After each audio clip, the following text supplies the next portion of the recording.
नमस्कार, स्वागत है आपका खरा सौदा में। आपके साथ मैं हूं अभिषेक सत्यव्रतम। बाजार में आज फिर से एक डल डे, एक रेंज वाले दिन के लिए आप तैयार हो जाइए, क्योंकि गिफ्ट निफ्टी संकेत वही दे रहा है जो संकेत कल था। आज भी कमोबेश संकेत वैसे ही है। बड़े ट्रिगर्स का अभाव है बाजार के लिए। कुछ छोटे छोटे स्पीड ब्रेकर्स आ रहे हैं आंकड़ों के फ्रंट पर। हालांकि एक आंकड़ा अमेरिका से आया है जिसने वहां के आईटी स्टॉक्स का माहौल बढ़िया किया है, और वो है सीपीआई महंगाई दर के आंकड़ों का। नेस्डेक में हमने 350 अंकों का उछाल देखा। तो आज rub off effect IT stocks पर फिर से आएगा। आईटी इंडेक्स ने नया रिकॉर्ड बनाया है, लेकिन आज फिर से नए रिकॉर्ड के लिए आप तैयार हो जाइए। बाकी मार्केट में कोई बहुत बड़े पॉजिटिव सरप्राइजेस मिलने की उम्मीद आज के सत्र में भी कम होगी। देखते हैं चाल कैसी होती है। मिड कैप स्मॉल कैप में चर्निंग होगी। तो एक काम कीजिए, अगले 2.5 घंटे तक सीट बेल्ट बांध के हमारे साथ आप बने रहिए। बाजार की स्थिति चाहे जो भी हो, लेकिन आपकी हम पुख्ता वाली पक्की वाली तैयारी जरूर करवाएंगे। और सुस्ती के बाजार में भी ऐसे कई शेयर खोजेंगे जहां पर आपके लिए कमाई के मौके बनेंगे भरपूर। लेकिन शुरुआत कर लेते हैं 4 सबसे बड़े ट्रिगर्स के साथ। देखते हैं कि बाजार की नजर आज कहां पर रहेगी। तो अमेरिकी बाजारों में नेस्डेक और S&P 500 ने लगातार हम देख रहे हैं कि नए शिखर पर ये कारोबार कर रहे हैं। नेस्डेक पहली बार 20,000 के पार निकला है, और कल जो तेजी रही है 0.25% के आसपास की रही है नेस्डेक में। गिफ्ट निफ्टी है 24,750 के आसपास। बिल्कुल सपाट कारोबार हो रहा है। अब हल्की सी गिरावट है, 2-3 अंकों की मामूली सी गिरावट है गिफ्ट निफ्टी में इस वक्त अगर आप देखेंगे तो। ब्रेंट क्रूड की बात करें $73 के ऊपर है। यूरोपियन यूनियन ने यूक्रेन के साथ युद्ध के चलते रूस पर कुछ अतिरिक्त प्रतिबंध लगाने का फैसला किया है, और ये प्रतिबंधों की 15वीं खेप है। उसके चलते रूस से सप्लाई थोड़ी सी घटने की आशंका है, लेकिन ज्यादा टेंशन की बात नहीं है। क्रूड अभी भी रेंज में ही है। थोड़ा सा उबाल जरूर आया है, $1 ऊपर आया है। कल हम 72.5 का लेवल देख रहे थे, आज 73.5 का लेवल है। अदरवाइज ज्यादा कुछ टेंशन की बात नहीं है। निफ्टी की आज वीकली एक्सपायरी है, तो नजर रहेगी। देखते हैं कि एक्सपायरी को लेकर क्या एक्शन होता है बाजार में। लेकिन कुछ शेयर्स आज फोकस में रहेंगे ब्लॉक डील के चलते। काफी लंबे समय के बाद हम ब्लॉक डील की खबर सुन रहे हैं। ब्लॉक डील के चलते फोकस में रहेंगे न्यूलैंड लैब और नुआमा, ये 2 शेयर। न्यूलैंड लैब में स्मॉल कैप वर्ल्ड फंड अपना हिस्सा बेच रहा है, वहीं नुआमा में एडेलवाइस ग्रुप अपनी हिस्सेदारी घटा रही है करीब 7%। तो इसके चलते ये दोनों के दोनों शेयर फोकस में रहेंगे। लेकिन मेटल शेयर चमक रहे हैं। एक चीन वाला ट्रिगर है, क्योंकि वहां पर और ज्यादा स्टिमुलस आने की उम्मीद है, तो तेजी दिख रही है। लेकिन नाल्को हिंडाल्को के लिए एक अतिरिक्त ट्रिगर आ सकता है, और वो ट्रिगर होगा शायद बजट से निकल के आएगा। इन्वर्टेड ड्यूटी स्ट्रक्चर में कुछ बदलाव पर सरकार फैसले ले सकती है, और इसके चलते आज हम देखेंगे कि नाल्को हिंडाल्को फोकस में रहेंगे। और शायद हो सकता है कि जो मेटल का ओवरऑल मोमेंटम है उसके साथ साथ ये खबर भी आज सपोर्ट कर दे इन स्टॉक्स को।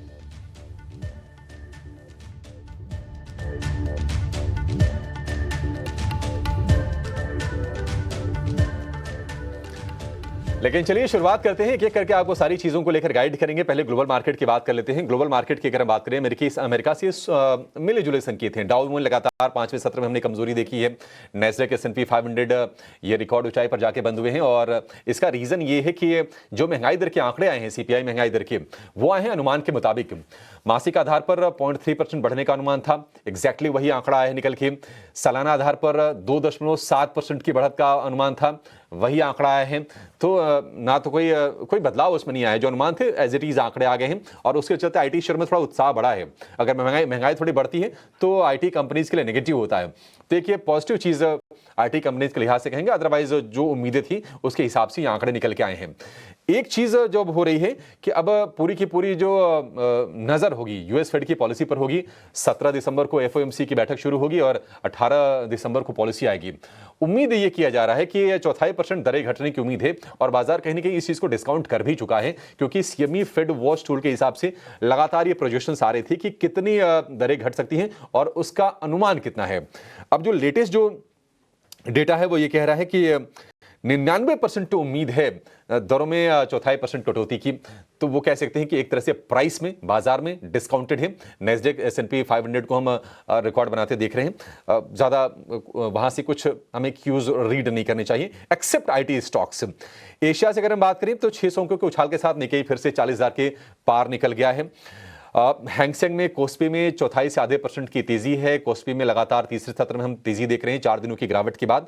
चीन में आज थोड़ी सपाट कारोबार है, पॉजिटिव बायस जरूर है। हालांकि अन्य संकेतों की बात करें, सोने में तेजी है, $2750 के पास है। फिर दरें घटने की उम्मीद के चलते सोने में भी बाइंग हो रही है और क्रूड में उछाल है, $73.5 के आसपास के भाव हैं यूरोपियन यूनियन के कुछ सैंक्शंस के चलते, लेकिन ये कैप्ड ही रहेंगे, ज़्यादा कुछ टेंशन लेने वाली बात नहीं है। अगर हम देखें तो ओपेक ने 2024-25 के लिए मांग के अनुमान में 5वें महीने कटौती की है, तो ये भी एक ट्रिगर है, मतलब प्राइसेस को ऊपर जाने देगा नहीं। हालांकि अगर हम देखें तो चीन से जो इम्पोर्ट है कच्चे तेल का वो बढ़ के आ रहा है, थोड़े वहाँ से डिमांड बढ़ने की उम्मीद है, तो उसका थोड़ा सा इम्पैक्ट रह सकता है। लेकिन गाजा पट्टी के पास इजराइल के हवाई हमले में 38 फलस्तीनी नागरिक मारे गए हैं। क्रूड के भाव में कोई ज़्यादा उसका परिवर्तन हमें देखने को मिल रहा है। तो ओवरऑल अगर हम क्यूज़ की बात करें तो मिक्स्ड है, बहुत कोई एक्साइटिंग कोई न्यूज़ नहीं है। आईटी स्टॉक्स बस एक फोकस में रहेंगे, वो सीपीआई के नंबर्स के चलते यूएस में। गिफ्ट निफ्टी अभी थोड़ी देर पहले 4-5 अंक ऊपर था, बिल्कुल सपाट शांत अवस्था में है, 24,730 के आसपास कारोबार कर रहा है। तो चलिए एक एक करके हम जरा समझ लेते हैं कि एफआईज के आंकड़े क्या संकेत दे रहे हैं और निफ्टी में, निफ्टी बैंक में आपकी रणनीति आज के सत्र में क्या होनी चाहिए। डिम्पी हमारे साथ जुड़ गए हैं। Dimpy, good morning. कल भी हम अगर एफआईज के आंकड़ों को देखें, 1000 करोड़ रुपए की बिकवाली आई है, अभी भी कोई सस्टेन ट्रेंड नहीं है और कल हमने एक डल डे देखा है, मतलब 25,000 के इंडेक्स पर अगर 100 अंकों की अगर रेंज हो तो क्या ही है। आप जरा बताइए कि एफआईज के आंकड़ों को आप कैसे देख रहे हैं, उसके बाद हम निफ्टी बैंक की बात करेंगे। देखिए अभिषेक, हमने कल भी ये बात आपके सामने रखी थी कि मार्केट्स के अंदर अगर आपके कोई छोटे मोटे काम है तो निपटा के आ जाओ, क्योंकि मार्केट्स में कुछ चलना नहीं है, क्योंकि डाटा ही नहीं है ना। आपको मैंने 10 चीज़ें गिनवाई होंगी, कम से कम 10 चीज़ें। ओपन इंटरेस्ट गिनवाया था, प्रीमियम गिनवाया था, एफआईज का नंबर गिनवाया था, होल्डिंग गिनवाई थी, इंडेक्स ऑप्शंस का नंबर गिनवाया, प्रीमियम्स के नंबर गिनवाए, मार्केट्स के अंदर चर्निंग का नंबर गिनवाया, कोई भी चीज़ है विक्स गिनवाया, एडवांस डिक्लाइन की रेशियो गिनवाई। कहीं से भी कोई भी ऐसा एक्साइटमेंट फैक्टर नहीं मिल रहा था जिससे कि मार्केट के अंदर लगे कि हाँ बाज़ार कोई एक बड़ी रेंज का ब्रेकआउट करने जा रहा है। होना भी नहीं चाहिए। अगर आप मेरे से निजी तौर पर पूछें क्या ये रेंज फॉर मार्केट की हेल्थ के लिए अच्छी है, तो मैं बोलूँगा यस, ये बहुत अच्छी है। नहीं तो एक्चुअली होता क्या है कि जब भी आप मार्केट के अंदर मूवमेंट थोड़ा फास्ट कर देते हैं ना, तो एक नई बीमारी पैदा हो जाती है बाज़ार के अंदर, उसको फोमो कहते हैं। तेज़ी वालों को लगता है कि हमारे हाथ से निकल गया, अभी तो 200 दिन खड़ा था, हमने क्यों नहीं लिया। वो अपने आप को कोसते रह जाते हैं और अगली बार गलती करने का वेट करते हैं। लेने का वेट नहीं करते, गलती करने का वेट करते हैं कि अगली बार जब भी नीचे आएगा फिर वो गलत फैसला लेते हैं। ये जो फोमो फैक्टर है ना, ये बाज़ार के अंदर बहुत ही खतरनाक लेवल पे है और ये सिर्फ मार्केट के अंदर नहीं होता, ये बहुत सारी जगहों पर, रियल एस्टेट में, शॉपिंग में, खाने में। आप एक बार आप व्रत रख लीजिए, अगले दिन आपको देखिए खाने की कितनी तलब रहेगी हमेशा से। तो ये बहुत सारी चीज़ें ऐसी हैं जो हमारे ह्यूमन नेचर से जुड़ी हुई हैं, जो आप एक दिन में नहीं बदल पाओगे। आपको उसके लिए थोड़ा तपस्या, थोड़ी मेहनत बहुत करनी पड़ती है। तो टिपिकली एफआईज के नंबर देख के भी आप ऐसा ही समझ सकते हैं। एफआईज पूरी तरह से इस समय डल हैं। मैं आपको चार्ट के जरिए भी दिखा देता हूँ। मैंने निफ्टी का चार्ट आपके लिए ड्रॉ किया हुआ है। लास्ट टाइम भी मैंने ये बरमूडा ट्रायंगल्स का ब्रेकआउट आपको दिखाया था और साथ में ये बात भी बोली थी कि ब्रेकआउट तो हो गया, लेकिन उसके बाद का फॉलो अप बाइंग मार्केट के अंदर मिसिंग है। आप ये देखो, ये ब्रेकआउट किस दिन का हुआ था, मैं आपको चलो डे भी बता देता हूँ। ये है 3 दिसंबर का। आज कौन सा दिसंबर है? 12 तारीख हो गया है। 1-2 दिन की छुट्टी वुट्टी बीच में और डालो। एक कैंडल, 2, 3, 4, 5, 6 दिन हो गए हैं, आपके पास फॉलोइंग बाइंग नहीं आ रही है। फॉलोअप बाइंग कहने का मेरा मतलब है कि इसको और ऊपर ले जाने के लिए, यानी कि इस एरो के इस मार्क तक लेके जाने के लिए आपको एक बाइंग की ज़रूरत है, जो कि एब्सेंट है पूरी तरह से। अगर ये 1 से 2 दिन नहीं आई ना, तो ये ग्रीन वाली लाइन को टेस्ट करने के लिए जाएगा, या तो ये डॉट डॉट करने वाली लाइन को ब्रेक करने के लिए जाएगा। अगर फोर्स ले आया कहीं से, तो जिसकी प्रोबेबिलिटी मेरे को अभी थोड़ी कम लगती है। मेरे को लगता है आज का दिन भी मार्केट एक शांत अवस्था में ही निकाल देगा। बस आज एक डिस्टर्बिंग फैक्टर क्या है, वो थोड़ा इंडेक्स ऑप्शंस का, यानी कि निफ्टी ऑप्शंस की वीकली एक्सपायरी है, बस ये पॉइंट है। मेरे पास एफआईज का नंबर के साथ कुछ और बताने के लिए नहीं, मैं आपको फ्रेंकली बताऊं तो, क्योंकि उसमें कोई चेंजेस नहीं हुआ, यहाँ तक कि होल्डिंग में भी कोई चेंजेस नहीं। मैं आपको होल्डिंग गिनवा देता हूँ। 44% एफआईज की लॉन्ग करके बैठे हैं, 59% रिटेल के पास लॉन्ग है जिसमें कोई बदलाव नहीं है, 49% डीआईज के पास होल्डिंग है जिसमें कोई बदलाव नहीं है। सबसे बड़ा player retail, second DIs, third FIIs है। और इन सब के पास अगर आप इंडिविजुअली देखेंगे तो ±10 है 50% के, यानी कि आधे के करीब हैं। कईयों का थोड़ा सा कम है, कईयों का थोड़ा सा ज़्यादा है। यानी कि जिसको जितनी पोजीशंस लेके बैठनी है इस तरह के मार्केट के अंदर, वो उतनी पोजीशंस लेके बैठे हैं। आपके पास कोई ट्रिगर है? अगर मैं आपसे पूछ लूं कि आपके पास कोई ट्रिगर है तो आप मेरे को 4 ट्रिगर के नाम नहीं बता पाओगे, गिनवा ही नहीं पाओगे। अगर मैं आपसे पूछ लूं कोई ऐसी न्यूज़ है जो कि मार्केट को उथल पुथल करके रखे तो आप वो गिनवा नहीं पाओगे, है ना। तो मार्केट के अंदर प्रॉब्लम सिर्फ इसी चीज़ की है कि मार्केट एक समय थोड़ा सा ट्रिगरलेस है, थोड़ा सा न्यूज़ कम है ऐसी जो मार्केट को हिला डुला पाए, थोड़ा सा ग्लोबल मार्केट्स भी शांत है और आपका डाटा भी आपको सपोर्ट नहीं कर रहा है। तो सारी चीज़ें मार्केट के अंदर अच्छी हैं, आपको साइडवेज कंसोलिडेट करवा रही हैं और आपको थोड़ा शांति से आपको बिठा भी रही हैं। कई बार मार्केट के अंदर शांति से बैठना भी चाहिए। तो मेरे को लग रहा है वो दिन अभी चल रहे हैं, अभी हो सकता है 1-2 दिन अभी और भी चले, कोई बड़ी बात नहीं, अभी और भी चले, बट अभी तो चल ही रहे हैं। आज का दिन भी जैसे मैंने कहा एक ऑप्शंस वाला डिस्टर्बिंग फैक्टर है, अदरवाइज मेरे को कोई वैसे रेंज नहीं लगती है। आगे चल के मैं आपको रेंज बता देता हूँ निफ्टी और बैंक निफ्टी के, लेकिन उससे पहले एक पॉइंट मैं और जोड़ा FIs के साथ ही जोड़ देता हूँ, वो है इंडेक्स ऑप्शंस का नंबर। एक बार जरा आप इंडेक्स ऑप्शंस का नंबर दिखाइएगा तो आप देखेंगे वहाँ पर ना ऑप्शंस के अंदर भी कोई मेजर नंबर नहीं आया हुआ है। ठीक है, एक बार देरा दिखाना, 755 करोड़ रुपए का ही एक सिर्फ नंबर है इसमें जो मैंने देखा यहाँ पे, और वैसा कोई बड़ा नंबर इंडेक्स ऑप्शंस के अंदर नहीं है, बल्कि इससे 4 गुना ज़्यादा बड़ा नंबर स्टॉक्स के ऑप्शंस में है। इसका मतलब स्टॉक्स में काम काफ़ी हो रहा है, तभी तो वैल्यू आई है। जो ठीक है प्लस किया है माइनस किया वो एक अलग मैटर होता है, लेकिन अगर स्टॉक्स की वैल्यू जब इंडेक्स के ऑप्शन से ज़्यादा की वैल्यू में तब्दील हो जाए ना, तो ये भी एक बैक टेस्टेड फार्मूला है कि आपको कभी भी इंडेक्स पे जाना नहीं चाहिए, तो आपको स्टॉक स्पेसिफिक ही काम करना चाहिए। ये कल और परसों 2 दिन में ऐसा हो रहा है कि जो स्टॉक्स का ऑप्शन है वो इंडेक्स के ऑप्शंस को आउटरेटेड कर रहा है, नहीं तो ऐसा होता नहीं है। मैं आपको सच्ची बताऊँ, स्टॉक्स के ऑप्शंस का एवरेज 100 करोड़ भी नहीं आता, कई बार तो 100 करोड़ भी कई बार नहीं आता है, और यहाँ पे अभी 3700 करोड़ रुपया चल रहा है। तो ये थोड़ा नोटिस करने वाले पॉइंट्स है। अमूमन हम कैश देख के निकल जाते हैं, बट इन डेप्थ देखेंगे तो आपको बहुत कुछ मिल जाएगा। ठीक है, तो ये FIs के और DIs के आंकड़ों का पूरा विश्लेषण हो गया। निफ्टी पर आते हैं। कल 32 अंकों की हल्की सी तेजी, एक रेंज का कारोबार रहा, हल्के फुल्के हमने उतार चढ़ाव देखे, लेकिन 108 अंकों की टाइट एक रेंज रही निफ्टी के लिए। और अगर हम ये जो तेजी देख भी रहे हैं ना, शायद थोड़ी अब जो कि बीटन डाउन थे कंजम्पशन वाले स्टॉक्स, वो थोड़े ऊपर आए तो सपोर्ट मिल गया। आज के लिए आपकी नज़र कहाँ पर रहेगी और क्या सुझाव देंगे आप? देखिए, मार्केट पूरी तरह से एक रेंज में ही है, और कल भी आपने देखा ये जो 31 पॉइंट का कॉम्बो है, एक्चुअली उन लोगों की तरफ से आया हुआ वेटेज है, 31 पॉइंट्स है जिन लोगों को अब और नहीं टूटना था, तो उनका पुल बैक करना था। तो आप इसी से अंदाज़ा ला सकते हैं। एक और पॉइंट मैं आपको दिखाता हूँ, एक बार ज़रा फ्यूचर वाली प्लेट दिखाना, जहाँ पे शॉर्ट हुआ था ना, सिर्फ वहीं से कवर हुआ है। आप देखना उनका ओपन इंटरेस्ट भी माइनस में छपा हुआ आपकी स्क्रीन पर आएगा, जो कि 1% से कम होगा, और प्राइस एक्शन 0.13% होगा। ये देखिए 0.75 माइनस और ऊपर प्राइस एक्शन पॉजिटिव। तो शॉर्ट्स की कवरिंग हुई है और कुछ भी नहीं हुआ। तो जिनके पास ज़्यादा खोने को नहीं था, आपने खुद बताया कि कंजम्पशन वाले शेयर, आपने खुद बताया सीमेंट वाले काउंटर्स, आपने खुद बताया IT वाले काउंटर्स, तो पिटे हुए थे, थोड़ा बहुत ऊपर आ गए। और ये चर्निंग का पार्ट है, बाजार लॉक नहीं हो सकता ना, फ्रीज नहीं हो सकता, हलचल वाला है। बाजार और संसार एक जैसा ही है, कभी नहीं रुकेगा। आप आएंगे और चले जाएंगे, आपकी पीढ़ियाँ आएंगी और चली जाएंगी, बाजार और संसार ये चलता ही रहेगा। आप इसमें सुख ढूंढो दुख ढूंढो, वो आपकी अलग कहानी है, वो आपकी डेस्टिनी भी हो सकती है बहुत हद तक। लेकिन मेरा सिंपल सा कैलकुलेशन है कि मार्केट के अंदर इस समय थोड़ा सा इंडेक्स से अगर ट्रेड करते हो आप, तो शांति से बैठो, स्टॉक्स का चुनाव करो। स्टॉक्स भी आपको ज़्यादा मेहनत रात को नहीं करनी है पढ़ने की, सुबह ही देख लेना। सुबह मार्केट अगले आधे पौने घंटे के अंदर जिस चीज़ को ज़्यादा अपलिफ्ट कर रहा है ना, आप उसी में ही अपना दिमाग लगाना, उसी में ही आपको ट्रेड मिलेगा, उसी में ही स्विंग मिलेगा, नहीं तो फिर स्विंग भी नहीं मिलेगा। ये बात भी ध्यान रखना, क्योंकि इंडिया विक्स घट चुका है, 14 के नीचे जा चुका है। इंडिया विक्स के 2 फायदे मिलते, एक फ़ायदा न्यूट्रल हो गया। इंडिया विक्स के घटते बाजार एक रेंज का ब्रेकआउट कर जाता, लेकिन वो हो नहीं पाया। तो दूसरा हिस्सा क्या होता है इंडिया विक्स का, आपको पता है, वो है मार्केट को डल कर देना, वॉलेटिलिटी को कम कर देना। तो आप देख रहे हो, इसलिए तो वॉलेटिलिटी कम है, इसलिए तो 20-30 पॉइंट का उतार चढ़ाव हो रहा है। नहीं तो अगर ये विक्स अभी 15-16 का होता तो आप देखो, आप बैठ ही नहीं पाते कुर्सी से।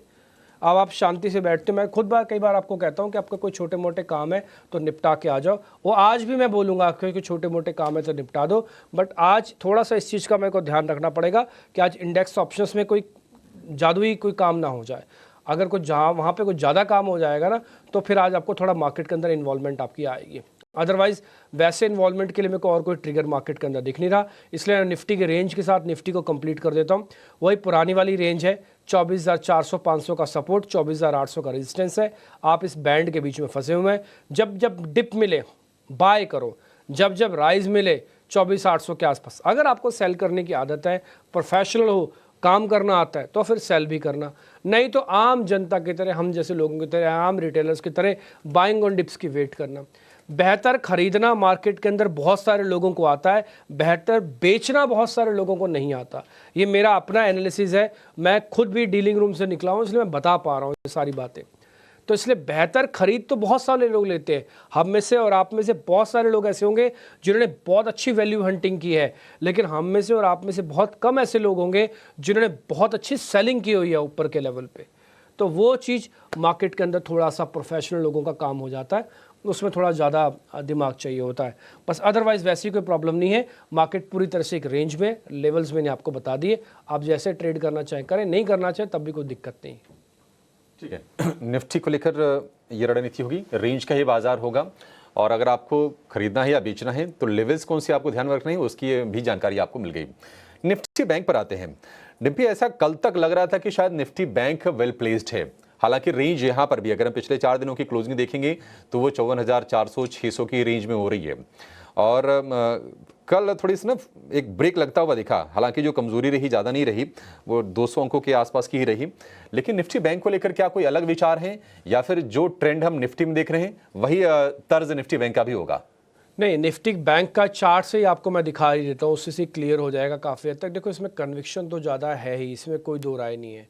आप एनालिस्ट से पूछें, मेरे से पूछें, किसी से भी पूछें, हमने कई बार भी आपको नोटिस कराया कि बैंक निफ्टी ज़्यादा स्ट्रांग है। मैं वजह आपको बताता हूँ, बैंक निफ्टी ने 200 दिनों की ना एवरेज को प्रॉपरली वायलेट भी नहीं किया था, जबकि निफ्टी 1-2 बार वायलेट कर चुका, और निफ्टी ने सेकंड 2 बार अटैम्प्ट किया था, जबकि बैंक निफ्टी ने एक ही बार अटैम्प्ट किया। दूसरा, जब ये 50 पॉइंट का गैप वाला इसने पार किया ना लाइन, तब यहाँ पे गैप आया था, और इस गैप को अभी तक इसने फिल भी नहीं किया, ऊपर ही चल रहा है, और ये नए हाई के भी करीब पहुंचा हुआ है। बस यहाँ पे आके फोर्स कम हो गई, नहीं तो ये ड्रैग करके लगा के ही जाता आपको, बस थोड़ी फोर्स कम हो गई यहाँ पे, जो रिसेंट हाई हमने बनाया था सितंबर के मंथ में, है ना। तो कहने का मेरे मतलब है कि यहाँ पे थोड़ी ज़्यादा कन्विक्शन ज़्यादा स्ट्रॉन्ग थी। अब जरा डाटा लेके आओ, आप उसमें देखेंगे निफ्टी के अंदर बैंक निफ्टी के अंदर टिपिकली 150 पॉइंट कल कटे, और ओपन इंटरेस्ट 0.18% का था।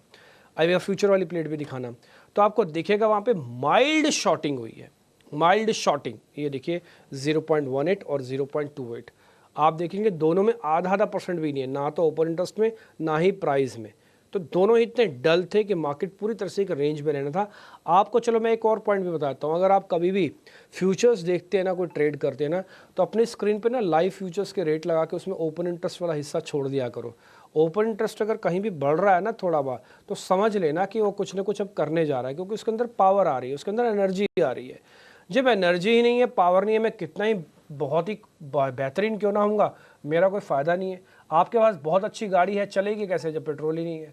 आपके पास बहुत अच्छा जनसेट है, बहुत अच्छा घर परिवार आपने बना रखा, लाइटिंग कर रखी है, अरे भाई बिजली तो आए तभी तो लाइटिंग दिखेगी।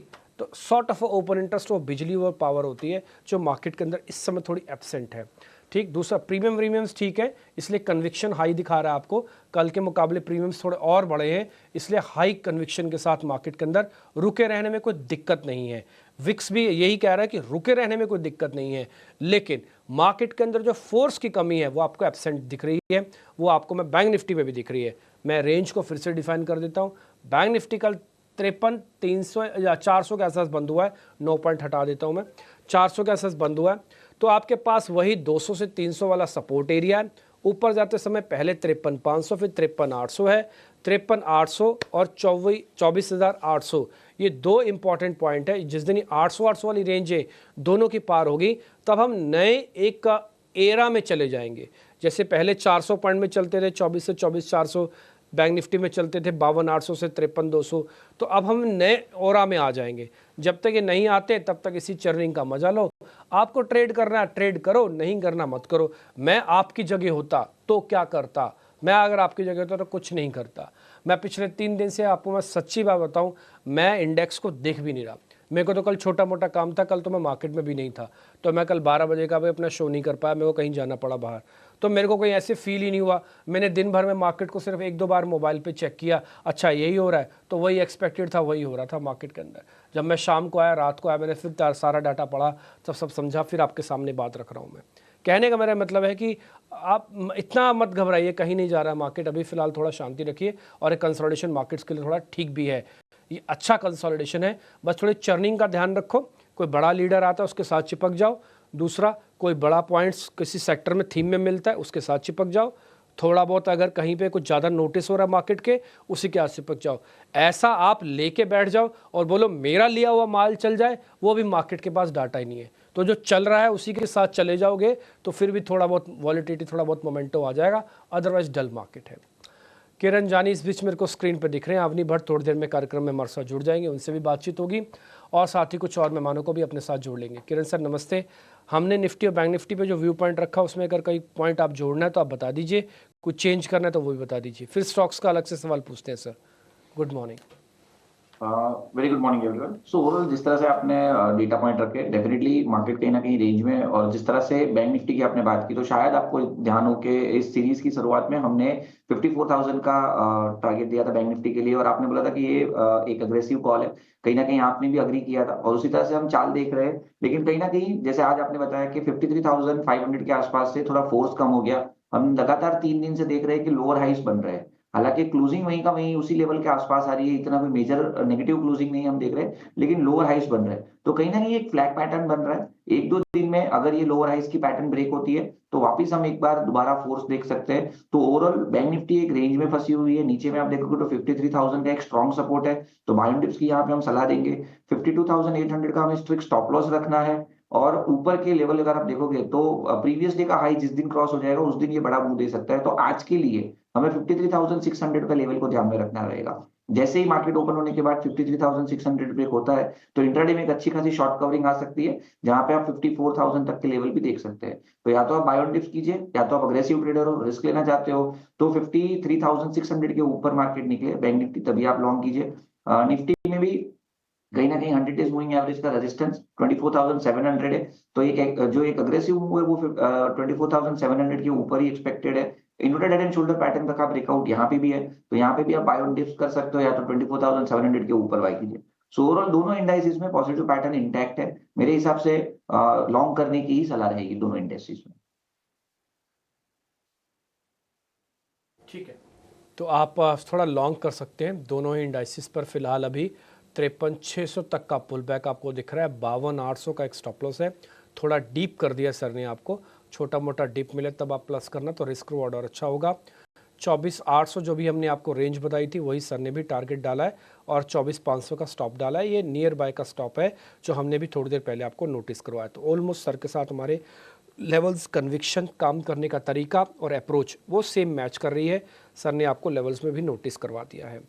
अब हम थोड़ा आगे बढ़ते हैं, अवनी भट्ट को भी जोड़ के उनसे जरा उनके स्टॉक समझ लेते हैं। Avani good morning. मार्केट्स में स्टॉक स्पेसिफिक बढ़िया काम हो रहा है, इंडेक्स पूरी तरह से डल है और चर्निंग का पार्ट बना हुआ है।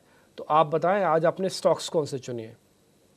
मॉर्निंग डिम्पी जी, और सारे दर्शकों को भी मेरा नमस्कार। तो आज मेरा पहला स्टॉक रहेगा IRCTC। तो कल ब्रेकआउट दिया था 50 दिन के एक्सपोनेंशियल मूविंग के एवरेज के ऊपर, और अच्छे वॉल्यूम्स के साथ, और फ्यूचर्स में भी लॉन्ग एडिशन हुआ है।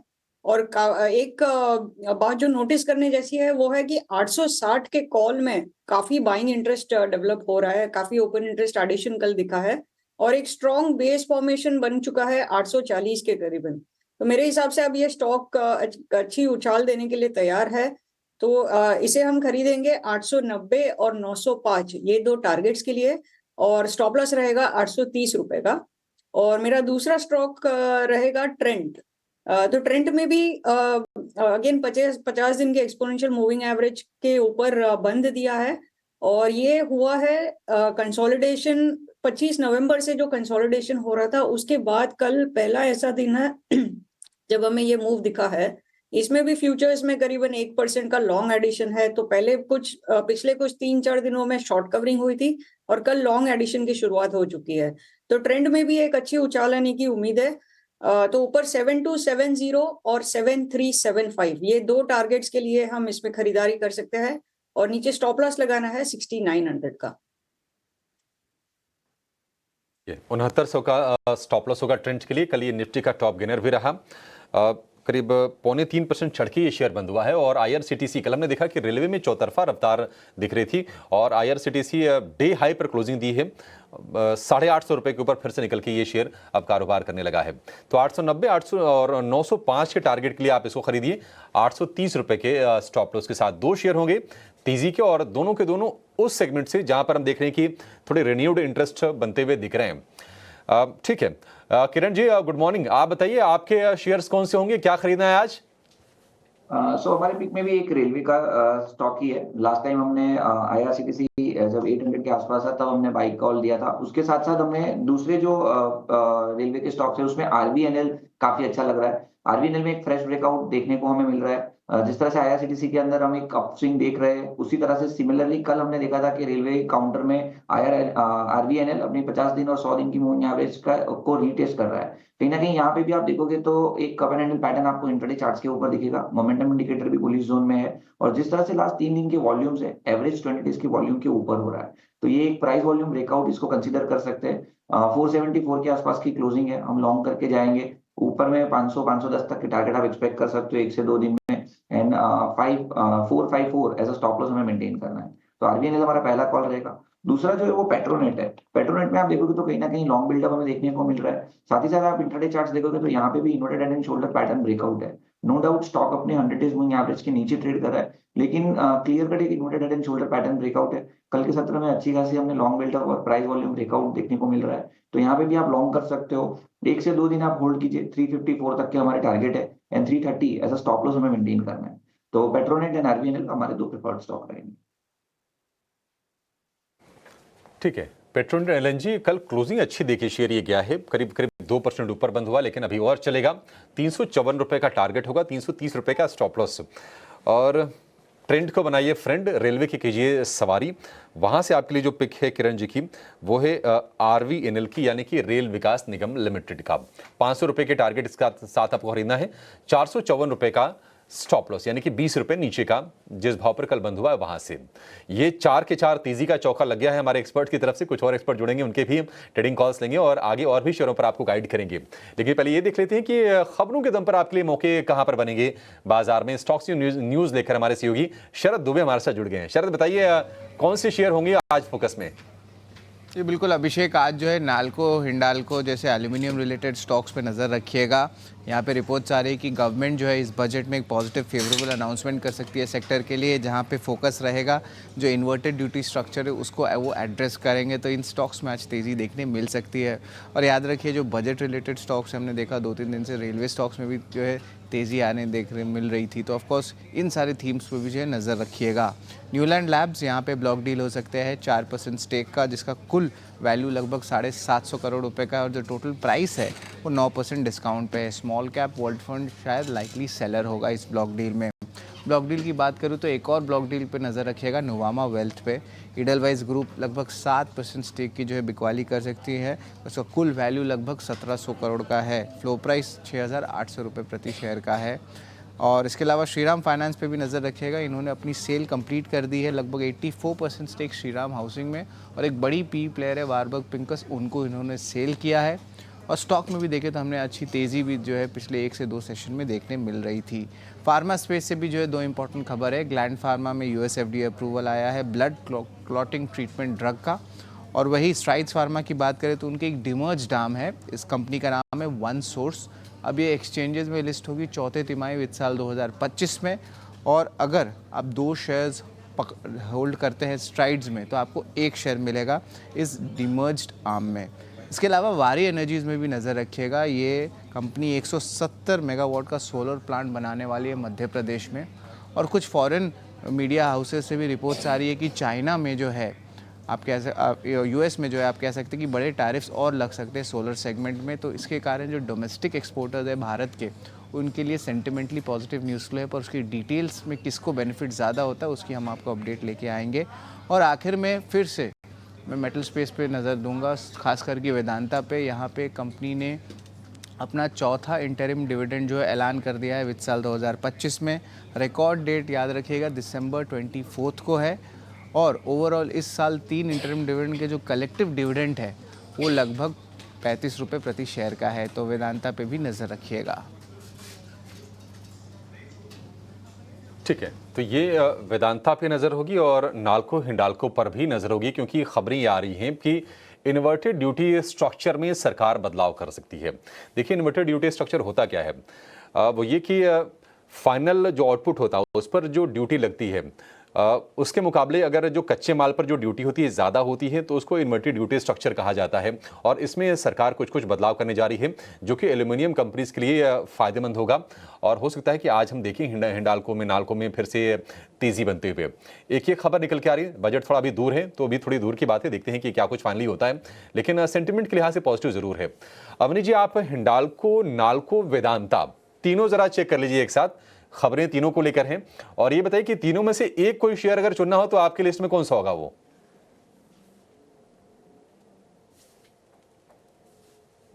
जी देखिए, यहाँ पे सबसे अच्छा स्ट्रक्चर जो है वो वेदांता का है, लेकिन वेदांता में काफी मूवमेंट ऑलरेडी हो चुकी है। मेरे हिसाब से ये थोड़ा बहुत रिट्रेस कर सकता है करीबन 505 तक, तो वहां पे आता है तो यहाँ पे एक बहुत अच्छा फिर से खरीदारी का मौका बनता है। ऊपर की तरफ इसका टारगेट रहेगा 560 और 580 तक भी ये दिसंबर सीरीज में जा सकता है स्टॉक। तो वेदांता सबसे बेहतरीन पिक है इन तीनों में। एंड उसके बाद सेकंड प्रेफरेंस रहेगा हिंडाल्को में। तो हिंडाल्को में अभी तक मूवमेंट कोई ज्यादा आई नहीं है, तो यहाँ पे ऊपर जाने की जगह बहुत ज्यादा है। तो अगर आज ये गैप ओपनिंग हो जाती है और वीकली चार्ट्स पे अगर 50 दिन का एक्सपोनेंशियल मूविंग एवरेज देखूं मैं, तो वो बनता है करीबन 676।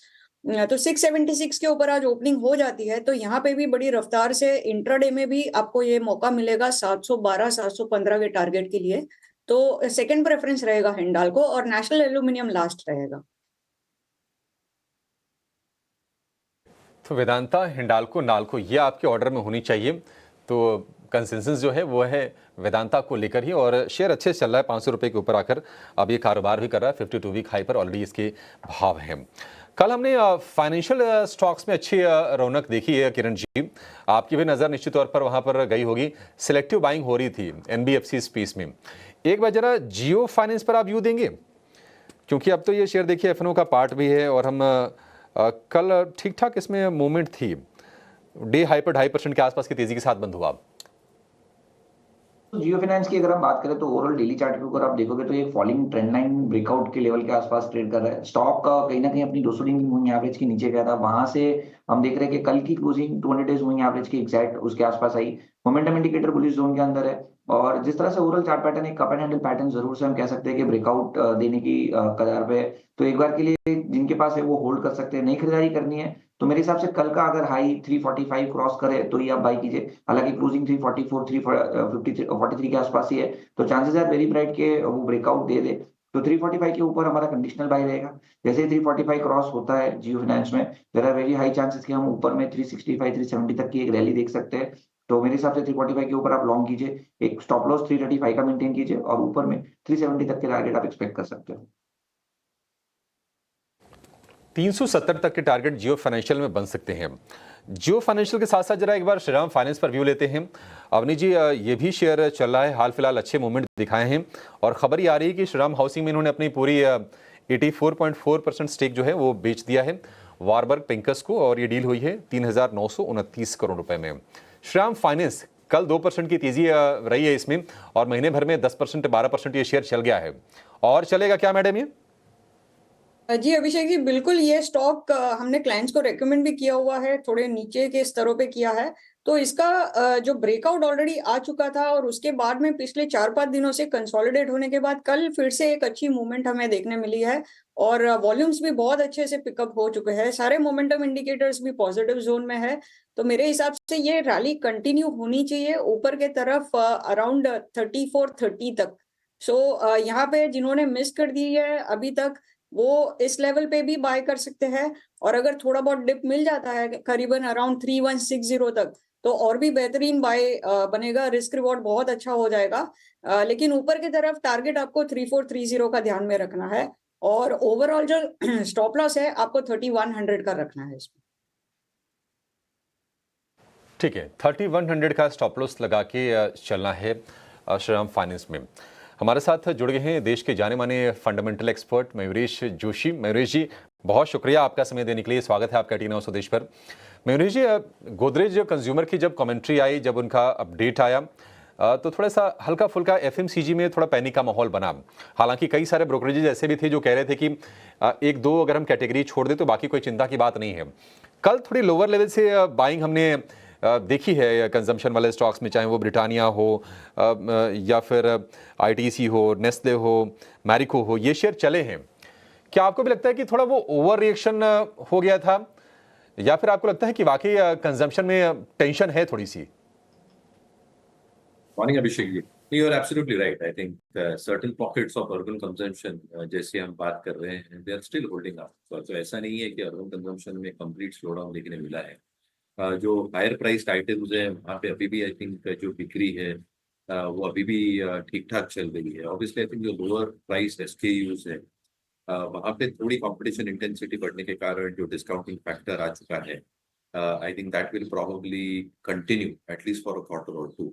ऑब्वियसली आई थिंक जो रूरल कंजम्पशन है, जो एक बहुत बड़ा एस्पेक्ट रहता है कंजम्पशन ड्राइव को लेके, specifically when you are talking about discretionary consumption, FMCG companies in particular, वहाँ पे एक रिवाइवल देखने मिलेंगी by the end of Q3, क्योंकि खरीफ सीजन अच्छा रहा है, राबी की हार्वेस्ट अच्छी रही है, और जैसे आई थिंक ये प्रोड्यूस मार्केट में आते जाएगा, एमएसपी इंक्रीजेस जो केंद्रीय सरकार ने किए हैं, आई थिंक उसका एक incremental benefit obviously I think rural economy पे दिखेगा। And by the end of Q3 Q4 rural should start consuming a tad bit better compared to urban। हालांकि ये ऑफसेटिंग फैक्टर इतना ज्यादा नहीं होगा जो आई थिंक एक सिग्निफिकेंट प्रभाव लाएगा, but it will create a difference in terms of overall reported volumes और नंबर्स। हालांकि काफी FMCG companies have already resorted इधर प्राइस डिस्काउंट्स दे रहे हैं या ग्रामेज कम कर रहे हैं। तो कहीं ना कहीं आई थिंक जो वॉल्यूम ग्रोथ और वैल्यू ग्रोथ दोनों हम देखना चाहते हैं एफएमसीजी कंपनियों के लिए, वो थोड़ी धीमी रह सकती है अगले 2 तिमाहियों तक।